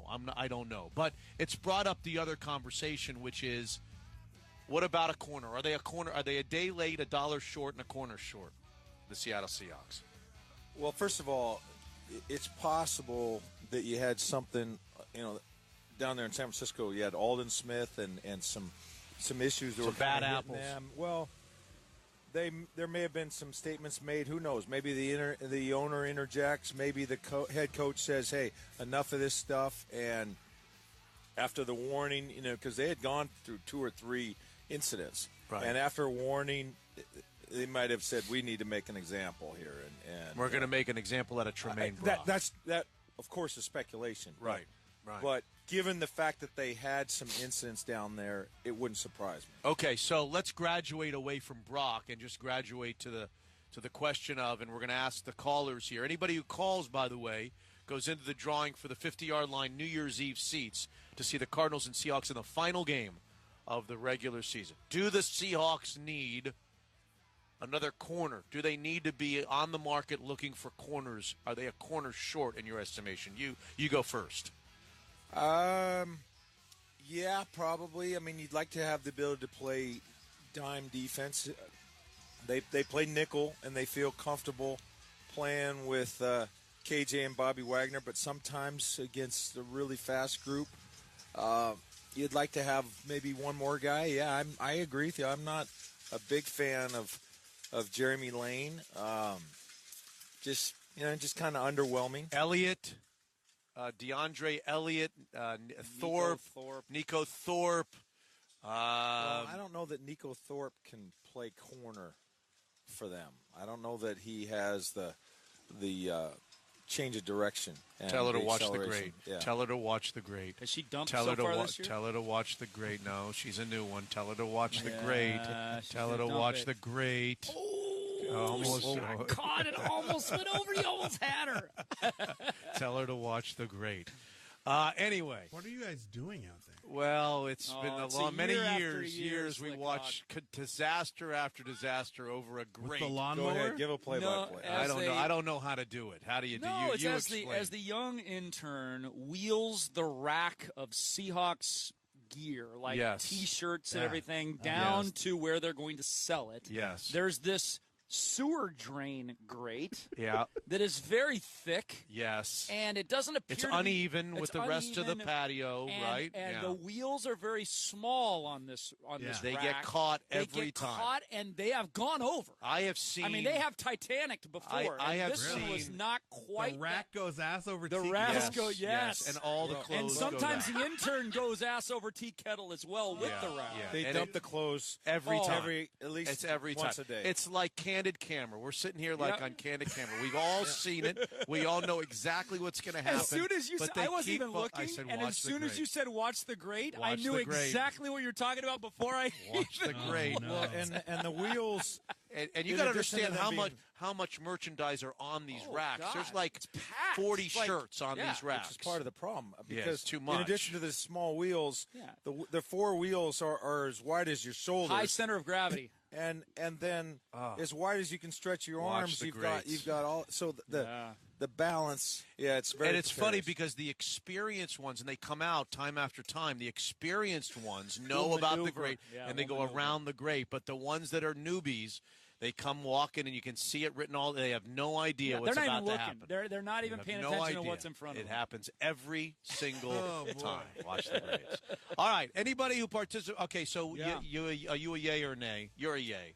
I'm a yay because even if these guys stay healthy, I think they're short a corner. If one happens to go down, and it's not like Jeremy Lane isn't injury prone. Yeah. If one happens to go down, you are in a dreadful. You are in the situation that you were against the Falcons in the playoffs last year. It was Richard Sherman and a bag of garbage. Are you a yay or nay, Slickhawk? Yeah, I'm not guaranteeing much money, but I'm a yay in bringing in a veteran and just kind of let the thing shake out how it will. I don't think much of Jeremy Lane. I don't think much of Jeremy. Well, he had Lane. a bad year last year, no question. I don't think he's durable. I think he's He's very injury prone. I think when he's out there, he's okay. Now, maybe you would say to me, Mitch, you got to have okay player. Super Bowl champion, the best teams in football, because of the way the thing is designed, you have to have okay players. And if your nickel corner is your okay player, you're doing damn well. And I get that. I understand. I understand the way it works. But I just think, they're in nickel, would you tell me, 60% of the time. He's an injury waiting to happen. I don't think much of Elliott. I don't think much of Thorpe. I think it's still very much up in the air on Shaq, as much as I love the early signs and the early returns on Shaq. Who knows? I think they are definitely. I don't even think this is a good poll question, because I think this is a no-brainer. They are corner. They are at least one corner short. They need another guy who they can put in the nickel and they can depend upon. I completely am a yes on this. And Deshaun said you never know when you're getting him back, but I forgot about him. I think when he comes back, in the discussion, it's gonna be a while. Dark horse, call it what you want. I thought Pierre Desir made a nice 28. account of himself the other night. Enough that we should keep our eye on him. I mean, he's a Seahawk brand of corner. I mean, he's 6'1", pushing 200, long. Yeah. He broke on a ball that could have damn near been a pick six. All right, I got to do the calls. Like he was playing with confidence. I hate to interrupt, but I got to do the calls to get people in the hat for the drawing. Andre in Tacoma, yay or nay on a corner? As long as they do their homework, Mitch. The last thing you want is some home surveillance video months from now to show up, and then Hawks look horrible for signing the guy. Yeah, we need the veteran presence, but as long as they do their homework. Okay. Jessica in Issaquah, yay or nay? I don't disagree that we need a new cornerback or another cornerback, but where are we getting this money from? I don't think we have room in the cap space unless Santa Claus is making an early donation. Well, they've got some money. He's not going to cost much either. The guy that we're talking about bringing in is not going this morning, and it looks like they have between $8.5 $9.5 million somewhere in there. So they got plenty of money to spend. Amanda in Seattle, yay or nay on a corner?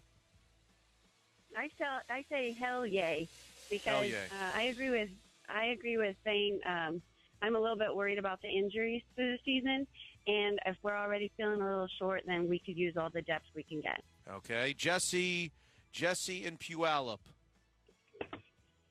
John in Tacoma. Hey, I think we need more corners. Okay. I guess I still remember the disaster in the Super Bowl with Ettrick Pruitt and how he got burned when Manuel went down. And they've got to have solid guys. Yeah, God, he was a safety, but his name never goes away, does it? No, but the next year they had all that problem with cornerbacks, right? Scott in Bellevue, are you a yay or a nay on more corners for the Seahawks? Well, I'm a nay on this guy. I think they should do some more due diligence and keep looking. I think Schneider can find somebody else out there. I just don't know with the baggage and stuff. This is the guy for the I'm not asking about this guy. I'm asking about corners in general. Are they a corner short, do you think? Yes, I agree. They're okay, a corner short. Okay. All right. Cameron, go ahead. You're next up. Hey, yeah, I think, the more the merrier. The competition is what Pete's always preaching, so the better the competition. Okay. And John in Arizona. Yeah, I'm agreeing that we need more cornerbacks. I just don't think we need a Kerry Williams or something like that. So, as long as we're getting better. Well, guys, guys that are available. What does Hugh like to say? There's a reason why guys are available this time of year, and they're not at training camp for the most part. And I'm not talking about Brock here. I'm just talking about corners in general, right? If a corner is available, just a sign off the streets? What does that tell you about the corner? A lot of positions? Yeah, well, I'm talking about any position. Well, So he's a cornerback who started all year last year. He's been down there. I have to think he's been at least solid. I don't know how much stock you put in Pro Football Focus, but they have him at least ranked decently. Yeah. And he had the issue and everything. So at least as far as like a backup. No, I'm just referring to the guys. I'm referring to the guy saying, "Hey, don't bring in a Kerry Williams. If you can bring in something, we don't want any more Kerry Williamses." Well, for the most part, whether it's corner or anybody else, the guys that are available, you're trying to rehabilitate. I mean, they're available for a reason. If they had any kind of quality, they'd be on somebody's team. This doesn't for God's sound sakes. like it's a football reason, though. Yeah, I got to believe there's more than just this reason. Well, I don't know. It seems like his profile would be more of a nickel guy. Ryan Divish comes up next on the Mariners' complete and unadulterated tank job in the last 5 days on 950 KJR. Talking baseball with Seattle Times' Ryan Divish. Brought to you by Michael's Toyota of Bellevue. With a service department that's open 7 days a week.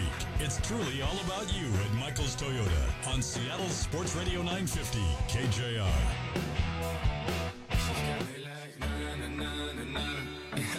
Sports Radio 950 KJR has teamed up with Target Zero and Shuttle Express to bring you the ultimate ticket giveaway. Log on to sportsradiokjr.com and enter for a chance at a pair of tickets to 5 events and 6 black car round trips, all for one. Go to sportsradiokjr.com for all the details. Remember, drunk, drugs, or high, it's a DUI. Tiger. So always travel safely. SportsRadioKJR.com for the details. Oh, boy, oh, boy. Divish, make me feel better about the Seattle Mariners. You want me to lie to you? Yeah. Yeah, lie to me. I can't even do that, Mitch. I can't even come up with a believable lie. I mean, and I'm of the George Costanza belief. It's not a lie if you believe in it. But I can't really find a lie that I believe in. You're supposed to say, you're a very, very handsome man, Mitch. Something like that. You're very small. Yeah. How about Andrew? That's not a lie, Mitch. How about Andrew Albers is a future Cy Young Award winner? Can you give us that line? How much money did they pay for him? You know, he's Canadian, he's left-handed, and that's where the comparisons of him and James Paxton really stop. Right there. I was in the kitchen, okay? Is he tougher than James Paxton? They're going to call him the Little Maple. Yeah, we already talked that. Yeah. We got to plant a little tree out for him, too? A little sapling. It'd be more of like a hedge, maybe, or like the tree in like a Charlie Brown tree. Yeah, the tree in Charlie Brown, the one branch where they put the bulb on and it falls over. Yeah. I mean, no, you know, he seemed like a really nice guy when we met with him yesterday and everything like that, but come on. I mean, this is pretty much borderline absurd where they're at right now and what they're trying to do. They're injured, which is one thing, and they don't have depth, and they're trying to kind of piece it together. And I mean, there's a chance Giovanni Gallardo's not even on the team today, and he's the healthiest starter they have. So, I mean, that's just kind of where they're at. And it's not just about pitching, because the pitching has been bad, but they aren't scoring runs either. So, I mean, they did score 2 games, but they're up 3-1 and late in the game on Saturday, I think it was, or Friday, and you know, the 2 middle games of that Angel series, they probably should have won. But yep. No, they're in a weird spot right now, and I don't know how they're going to get out of it. And nothing I've seen makes me say that they're going to be able to stay in this race and tread water till one of these starters magically gets healthy. I was sitting at the game last night with your friend Jason La Canfora as he was rooting for the Orioles with his Orioles hat on and his homemade shirt. And he was cheering and just annoying everybody around him. And I watched Gallardo give up 6 runs in the second, and I watched Scott Service, and his body language over there in the dugout was like, you know what, Giovanni? You could give up 40 right now, and I'm not coming to take you out. I am just not coming. I am not using one bullpen guy here in the second inning. You got us into this now. You keep pitching. If your arm, one thing's going to happen. Either your arm's going to fall off or you're going to stay in there and to get 3 outs. There was nothing he could do to come out of that game. right? Yeah, in baseball phrasing, that's when you call wearing it. You know, he was going to make Gallardo wear that outing and sit there and eat it for the rest of the time. I mean, and really, that's most veteran pitchers that have been around will do that. Like if it gets out of hand and it goes into blowout territory, most veteran pitchers will say, yeah, you know what, I created this mess for whatever reason. I'm on the mound.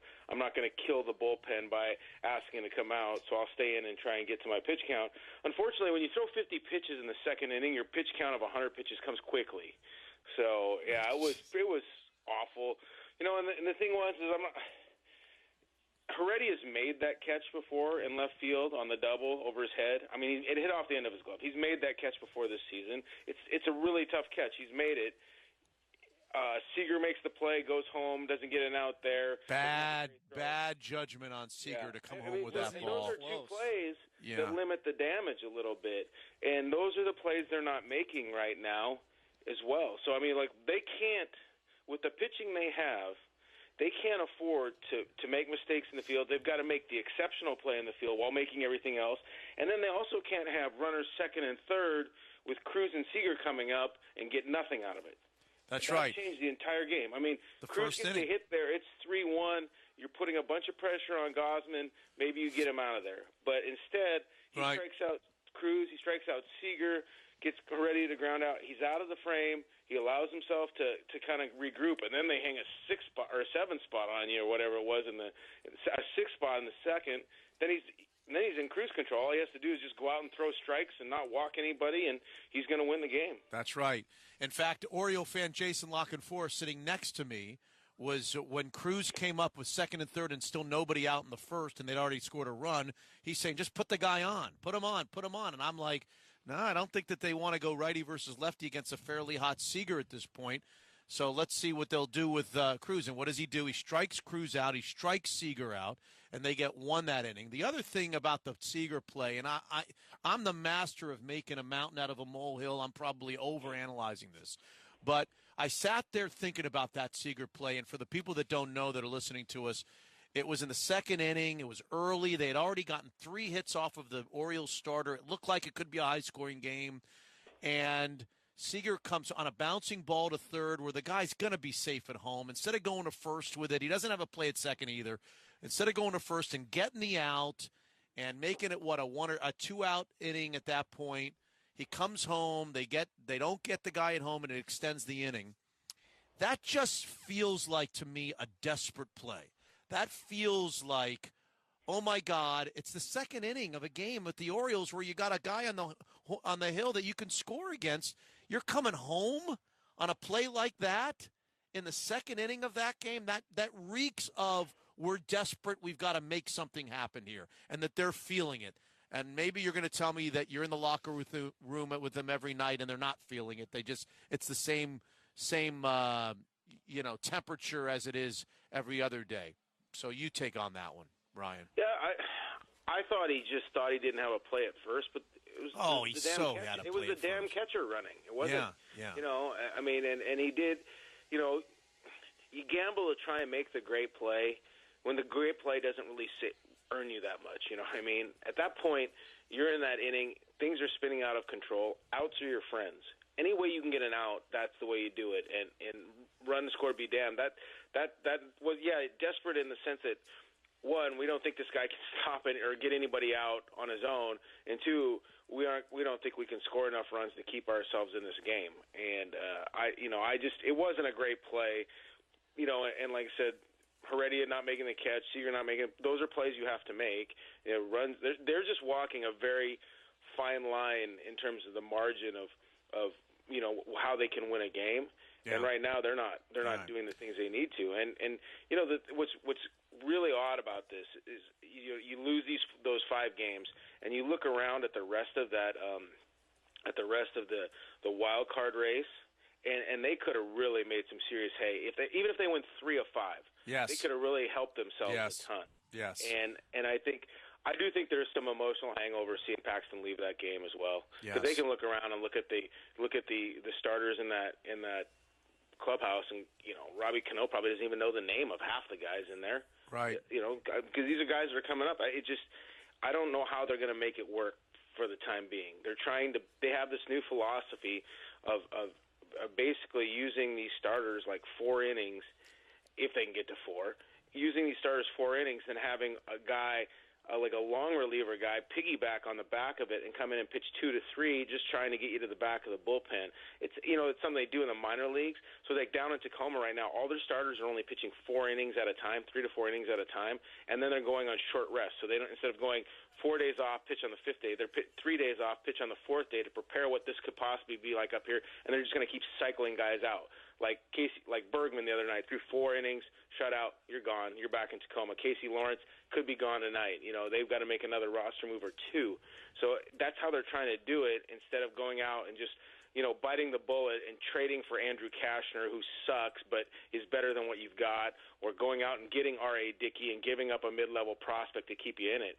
It's all well and good that you're trying not to kill your system, but there's no guarantee next year with these same group of guys that they'll find their way into a wild card or have a situation where they can do this.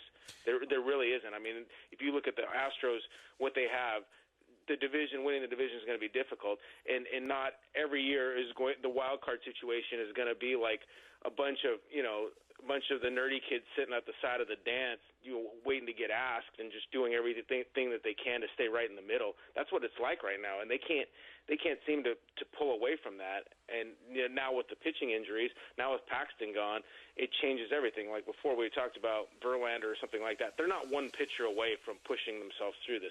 They're 2 pitchers away, and it's not even like 2 good pitchers. It's just 2 bodies. All right, that's enough for today. Michael's Toyota of Bellevue, which has designed all their departments around putting their customers' needs first, including their service department, which is open 7 days a week for your convenience. Michael's Toyota, just off of I-90 at Eastgate. We thank Michael's Toyota for bringing us the Ryan Divish disheartening segment. Ryan, thanks. Sorry, thanks Mitch. Make Lockin for it do his Baltimore voice. I heard on Tony's show it's one of the best things I've ever heard. So make him do it when he gets a chance. Thank you, Ryan. Ryan Divish, right there on 950 KJR, Seattle Times Inside, or Mariners Insider. Where in the world is Jason Lockenfora? I guess we've given it away where he is today. He's next on 950 KJR.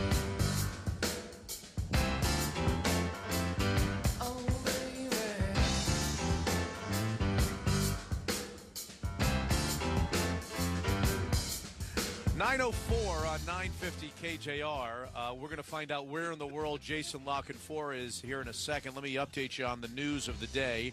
Not a good night for the Mariners last night at Safeco. The slide continues. They got bombed. Yovani Gallardo got bombed.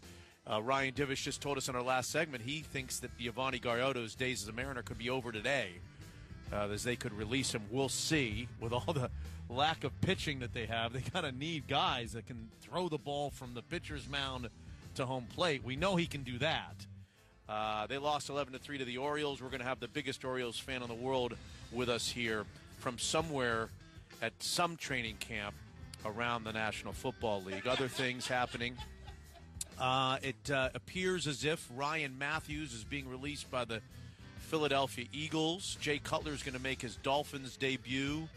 This guy who was the number 1 high school basketball player in the class of 2018, Marvin Bagley III, has decided, you know what?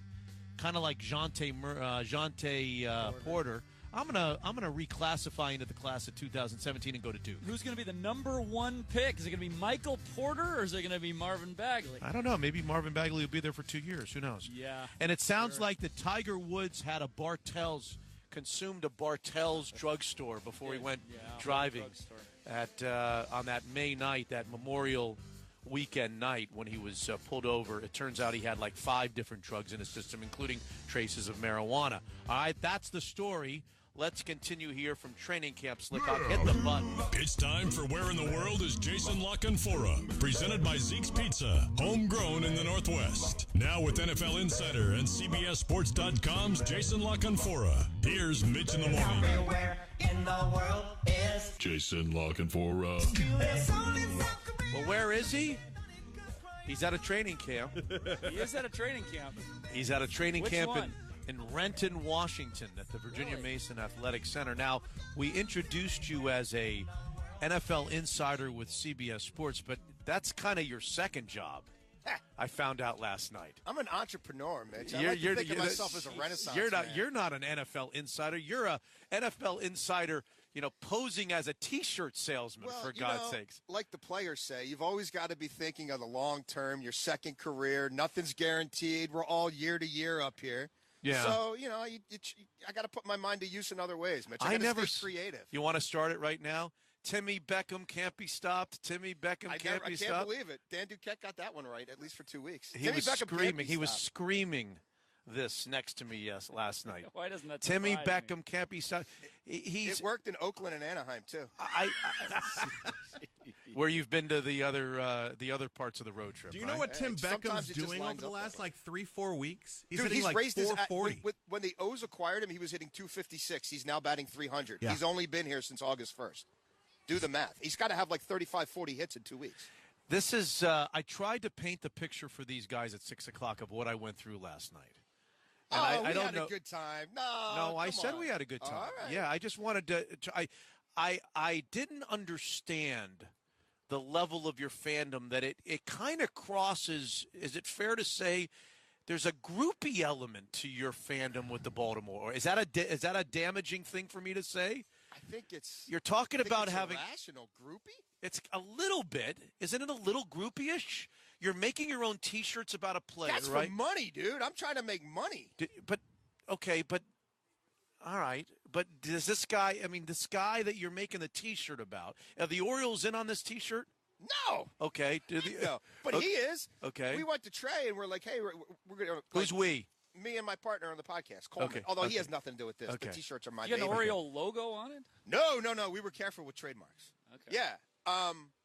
No, don't worry. When I get home and I have the first batch of 144 of them in my basement, you'll see them all over my timeline. So you'll get. All right.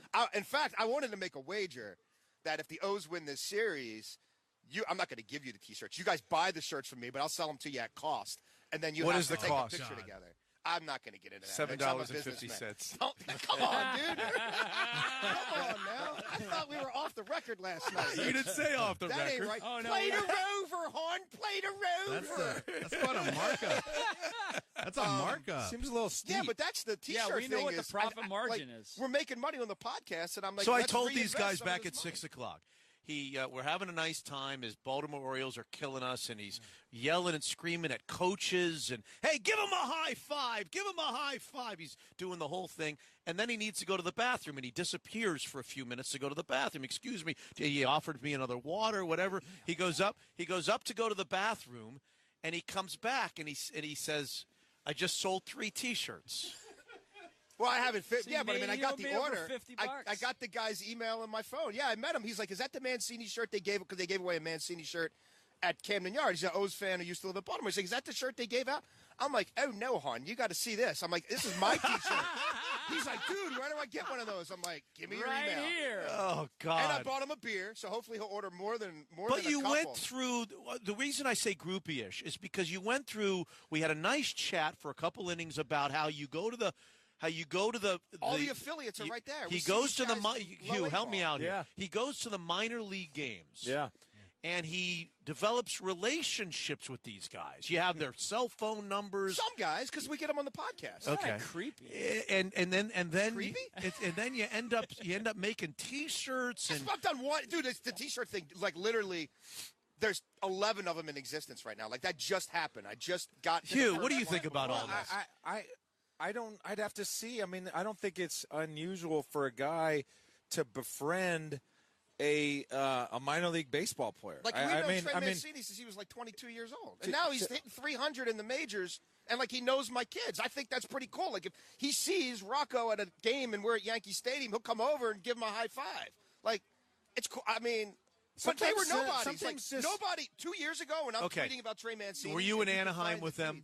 Did you go to games in Anaheim? I did. Okay, did you go down to Mancini and give him T-shirts at batting practice? For his family, yeah, because he wanted them, because he's in on it. We said we're going to give some of the money to charity. Were you in charity. Oakland?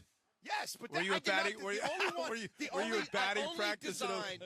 No, I was not at batting practice. Well, I wasn't there as early. Are you going to batting practice tonight in Seattle? Yes. Okay. But see, All part of that is this marketing. sounds very stalkerish, like groupie-ish to me. Remember that movie, The but you're Fan? missing the point. Wasn't Robert De Niro and No, Wesley but I don't. Snipes? Here's the deal. Are you going to kill these people? I want to get cakes. Jim Palmer. I want to get Palmer some of the shirts, and then they take it up to the booth. You talking about and Jim it gets Palmer? so massive. Yeah, he's The on Jim this Palmer? road trip. Yes, Yeah. he's my boy. So I want to see him at BP, All and right. I'm like, cakes. These are the shirts I was telling you about. Like, if they talk about it during the broadcast, do you understand what I'm trying to do here?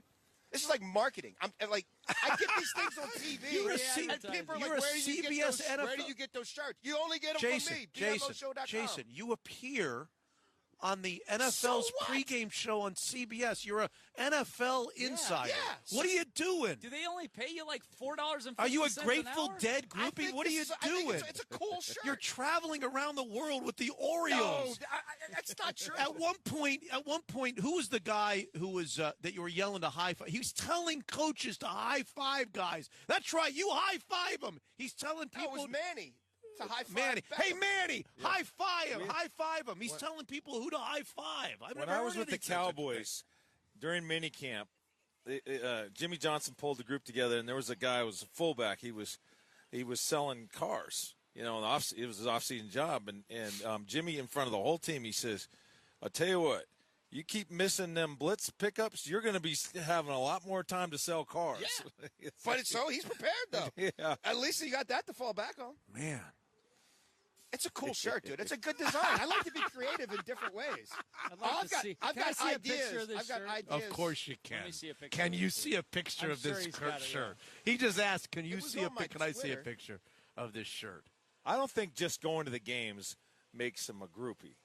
No, and I don't think being in business not. At the minor leagues, like my kids, you get the whole team to autograph a ball. Like they come right through the stands in Frederick to like get to the field. Yeah. Like they give crack bats and stuff. It's just cool. It's fun. Yeah. My kids are into it. Okay, hold on a second. Tell everybody what you did when you got off the plane. When I got off, You got off the plane in Seattle when? I got off the plane on Sunday. Right. And where'd you go? First thing I did is go to the police because there was an incident on the plane, but there were no cops at the airport. What was the incident on the plane? How much time? I think how long is this segment? We need another segment. Really? A dude was like threatening to like kill elderly people on the plane. Like I don't mean like kill in a like paraphrasing sense. I mean repeated direct threat after direct threat after direct threat. While the plane was in the air? And the guy stood up during the descent. I thought I was going to have to like take him out. Well, what was sucker the punch deal? him or something. I don't know if he dropped acid in the middle of the flight. Like he got on, and you're like, this dude's trouble, but he just seems like mildly tipsy. But as soon as you get on, you like look, and you're like, all right, where's he sitting? Okay. And then midway through the plane, I don't know. I'm sitting there reading my book, and then all of a sudden I start hearing this language, and I'm like, what the heck?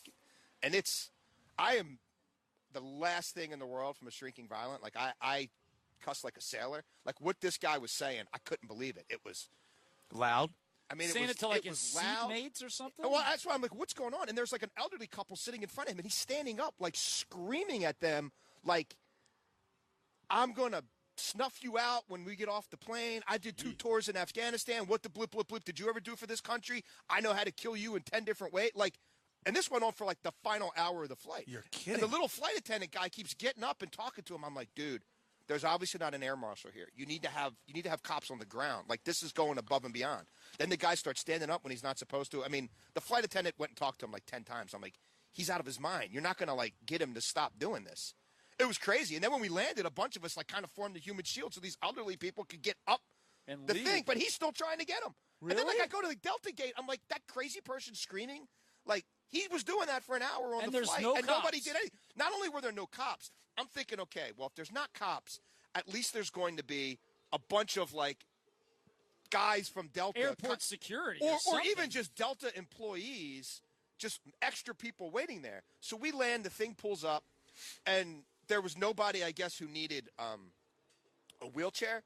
So there was literally nobody there. Like, there wasn't even an extra Delta person just to see what was going on. Like, clearly this kid never communicated anything. The pilots don't get out. I'm thinking at the very least these 2 pilots are going to say something to this guy when he lands. He didn't tell anybody. And me and this other guy, like, dude, me and this guy are going to have to take this dude on because you're doing nothing.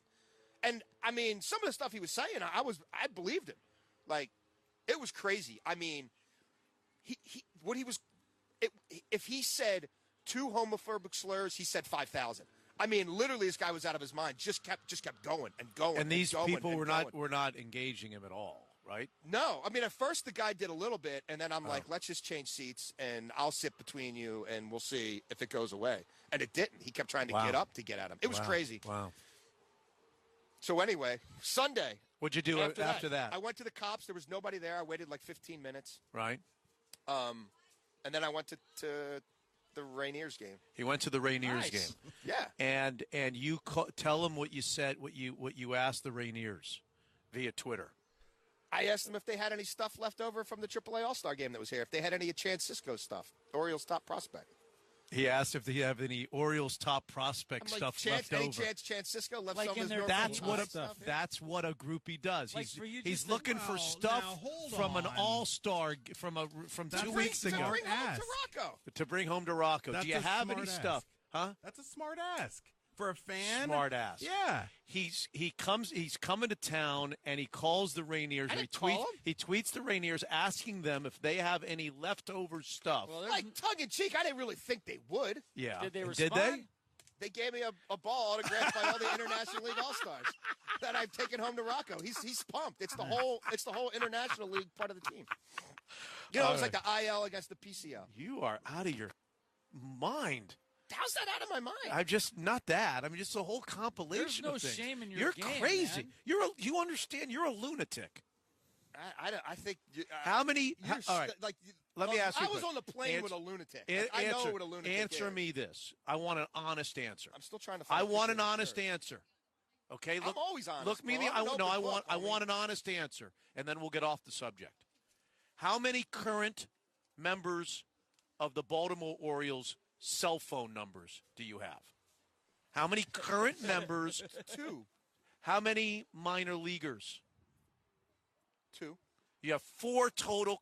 Yeah. If I go through that phone right now, you got 4 total Oriole phone numbers. Yeah. And the only reason I have Joey Rickards is because he was on the podcast, and he's barely an Oriole. And then the minors, we've had Ryan Mountcastle. I got Ryan Mountcastle and Austin Hayes. All right. Austin's been on the pod, and Ryan Mountcastle. We're sitting there with my kids at Bowie, and I've got some pictures that the kids are getting autographed. And this woman's like, I really love that picture. And I'm like, really? Okay. Hugh's going to make his final determination in a second. Okay. All right.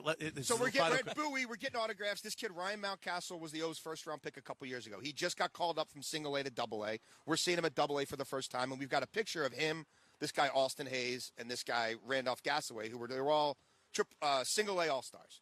So this photographer that I know took these pictures. So I'm like, oh, Rocco and Mateo are going to get them autographed. So this woman's like, where did you get those pictures? And I'm like, I go to a lot of minor league games. I met a freelance photographer, and he made some up for me for my kids to get signed. She's like, wow, that's really cool. I'm like, why do you even know who these guys are? She's like, oh, I'm Ryan Mountcastle's mom. So I give her some pictures. It's just a cool thing. So now I know Ryan Mountcastle's mom. So the only reason I have his number is because I'm going to get him on my podcast. I happen to meet his mom and his grandfather and his aunt. I don't know who Ryan Mountcastle is. He'll be in the nobody majors. Okay. Let me ask you a question. If Ryan, is he a hitter?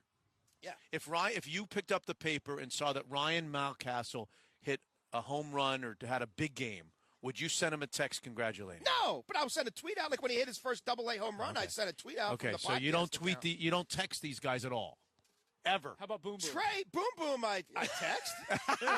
What if he created Boom a Boom. friendship? I was going to bring Boom Boom out here today. He's got the same agent as Russell, but he's got his girlfriend is on the trip, and he's got some friends out here. He knows way too. Come on, this is uncomfortable. Oh man, he knows way too much about these guys. He knows that Trey Mancini's girlfriend is out on the trip. Tuesday's the day I could do it. Come on, this is my girlfriend's on the trip. Okay, and I've got friends who I've got to meet on Tuesday. Otherwise, I would come out. What are you going to do here at VMAC today? Who are you going to talk to? Are you not allowed to tell us? Is that a secret? I'd like to do something just on this idea of stick to sports, or that like people want to say, oh, you should just tweet about the NFL, or players should only talk about sports, or only project. Stay in your lane, kind of. Right. There's a lot of guys here who don't stay in their lane, and I think this antiquated concept of, well, I'm just going to digest my sports, but it's not going to have anything to do with politics and all this, that it's an escape. It's BS. It's always been BS, and there's guys on this team who prove it. I mean, the New York Yankees have a policy for years: you can't have facial hair or long hair. That's not political. I mean, this Colin Kaepernick thing, that's not political. Guys sitting down on the sidelines or taking a knee or sitting for the anthem, that's not political. I mean, like, politics is everywhere, and the idea that guys are just going to stay in their lane and, you just play real hard for me for those 3 hours and shut your mouth the rest of the week, please. And there's a lot of guys here who've embodied that for a while. So I'd love to talk to Michael Bennett and Richard Sherman at the same time about that and just have sort of a free-flowing conversation and turn it into a column. Okay. And how about general managers and coaches about how they feel about their players talking about those types of things and getting out of the lanes of football? Because I think that they encourage it here. I think that Pete Carroll, through his actions, say we want players to be themselves and talk more than just about football, right? Well, they're certainly not averse to it. I mean, now, there's also an expectation that you're not just going to go off half-cocked. You know what I mean? That if you're of the volition that I'm going to take this stand, that you're able to articulate what that stand is, and you figure it out yourself exactly what this is about, and then you're able to project that and explain that. But I think the culture here is about being yourself, but hopefully in a way that improves the group. I'm 53 years old, and for decades, the actions of forgive me, John Carlos. It was John Carlos, and can anybody else help me out? The two athletes from the 68 Olympics, Mexico City, and that was a galvanizing moment. And in the 60s, blacks had to go to different bathrooms. I mean, there was a lot of things that were really, really abhorrent, right? And so now I'm 53, and it seems like we're going to look back, and there's going to be about a 2 or 3 or 4 year period where we went from decades and decades where everybody always stood for the flag despite the differences, and there was a sense of unity that we're going to solve the problems together, and that the United States is the worst country in the world out of about 200 except for all the others. And it seems like we're going down a road where within 2, 3, 4 years, now we're going to have a situation where we're just going to sit down, something happens, and we're just going to sit down for the national anthem. Do you see that happening in the next couple of years, and what's your reaction to that? I don't think that. I mean, I don't know where to start. I don't know what guys are going to do, what they're not going to do. There seems to be some sort of a grassroots movement going on now. I think it's largely in response to racial inequity, racism, police brutality, the seeming rise of white nationalism, and that becoming almost mainstream, it becoming something that people are more willing to wink at or tacitly sort of let go by in government, in different forms of government, that I think has hit people at a visceral level to the point where they feel like they have to do something. And whether that's sitting down on a cooler or taking a knee or whatever, that's them sort of expressing some sense of solidarity with other people who might be like-minded. I personally don't have a problem with it. But that's, again, that goes back to sort of my original point of politics is everywhere. And so whether everybody stands or one person sits or some other, or the whole team sits, people have constitutional rights, and I don't think it's, to me personally, I don't think it's anti-America or American to do that. But I understand people who feel differently. We got to go. Have fun at training camp. Have fun with Slickhawk tonight. Slickhawk, all I got to say to you is this. Yeah. You better hope that Timmy Beckham doesn't do anything at the leading off the Timmy game. Beckham in the leadoff spot, babe. You better hope if you want to have a good night tonight. I've got him in my utility spot tonight, just like I had him last night. So. Have fun with Super Orioles fan or groupie, depending upon how you look at it. Jason Lock should and open Flora. that up to your people. Next is the 12th Man Roundtable on 950 KJR. I had to drive. They're working. You had to what? I had to drive here the last hour, so I have to check my phone now and make sure I haven't missed anything. No, it's okay. It's all right. Maybe you're going to break some big time information. You got something for us? No, I don't got any news. You got. Bobby and Greg are here, the 12th Man Roundtable. Of course, Breedlove Millen stays with us. The sun is out at the Virginia Mason Athletic Center. Which one of you wants to take on, Bob, you want to take on Tremaine Brock? I don't know much about this guy. All I know is the 49ers seem to cut him before the resolution to this matter.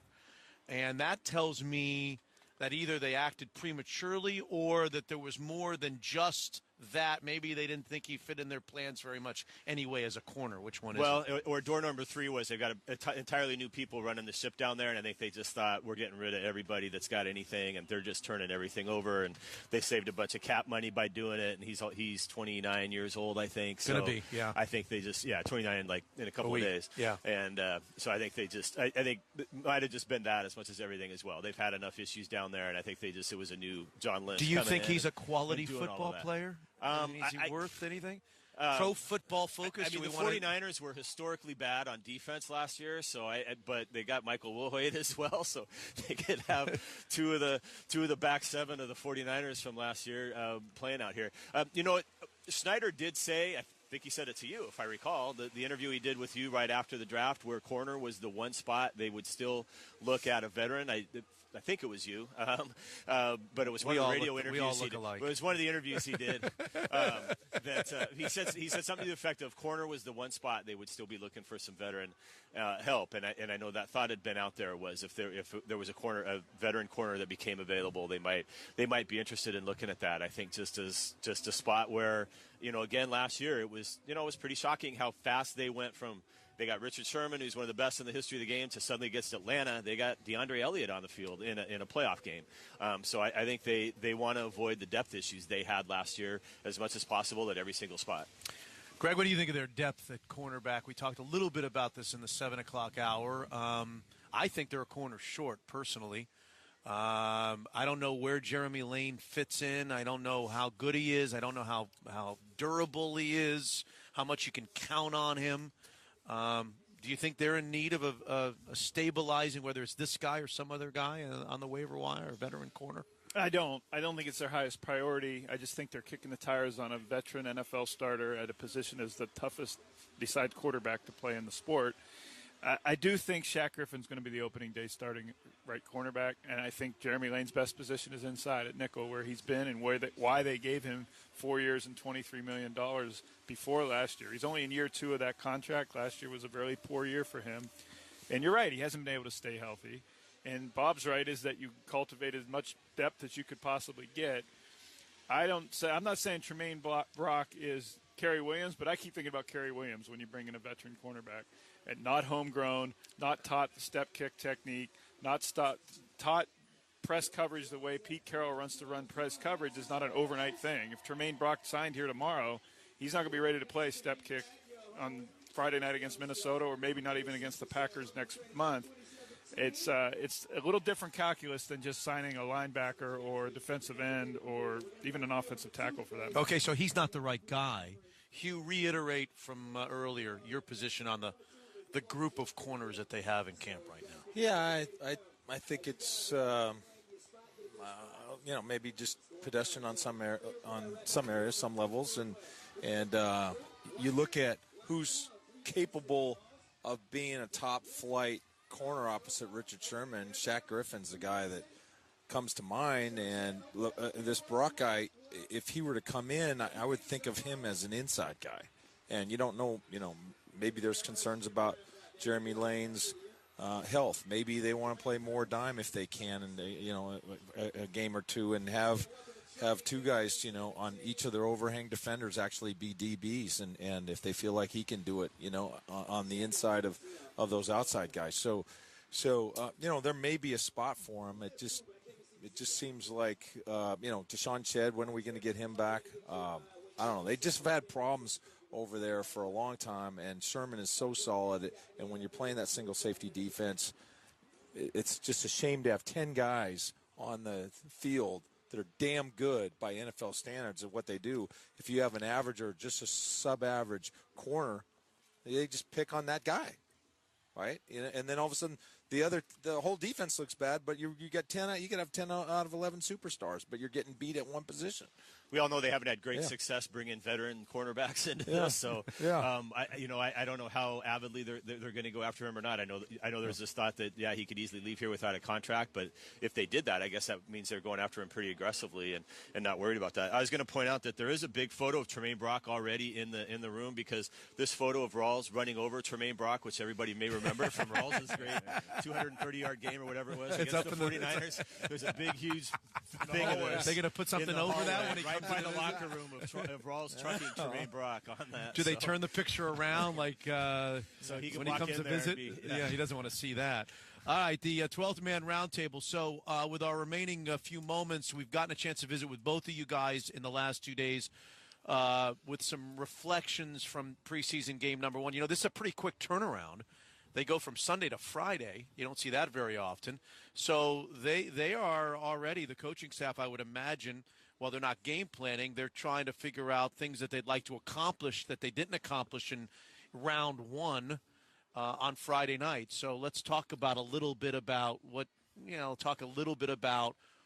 they'd like to see happen, improve upon, or happen in the Minnesota home opener, preseason home opener on Friday night. First thing is the run game, and specifically Eddie Lacy. I think they want to see Lacy maybe with more of the first starting 5 offensive linemen to see what he can do. He had no blocking for him on Sunday night, and they've got to average more than 2.7 yards per carry, which is, if you take out the scrambles that Boykin and Davis had, that's what they averaged on 20-some carries. They didn't run the ball against the second and third team defense for the Chargers.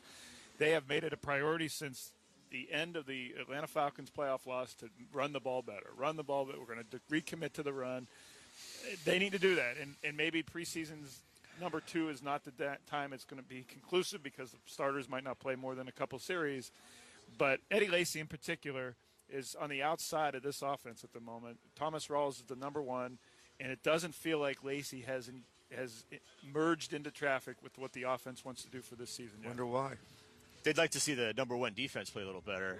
That's the really easy thing to forget, and what a rout it was, is that it was 7-3 Chargers when the starters basically left the field, and the Chargers' number 1 offense just went right down the field. And as Pete Carroll later just didn't look very good.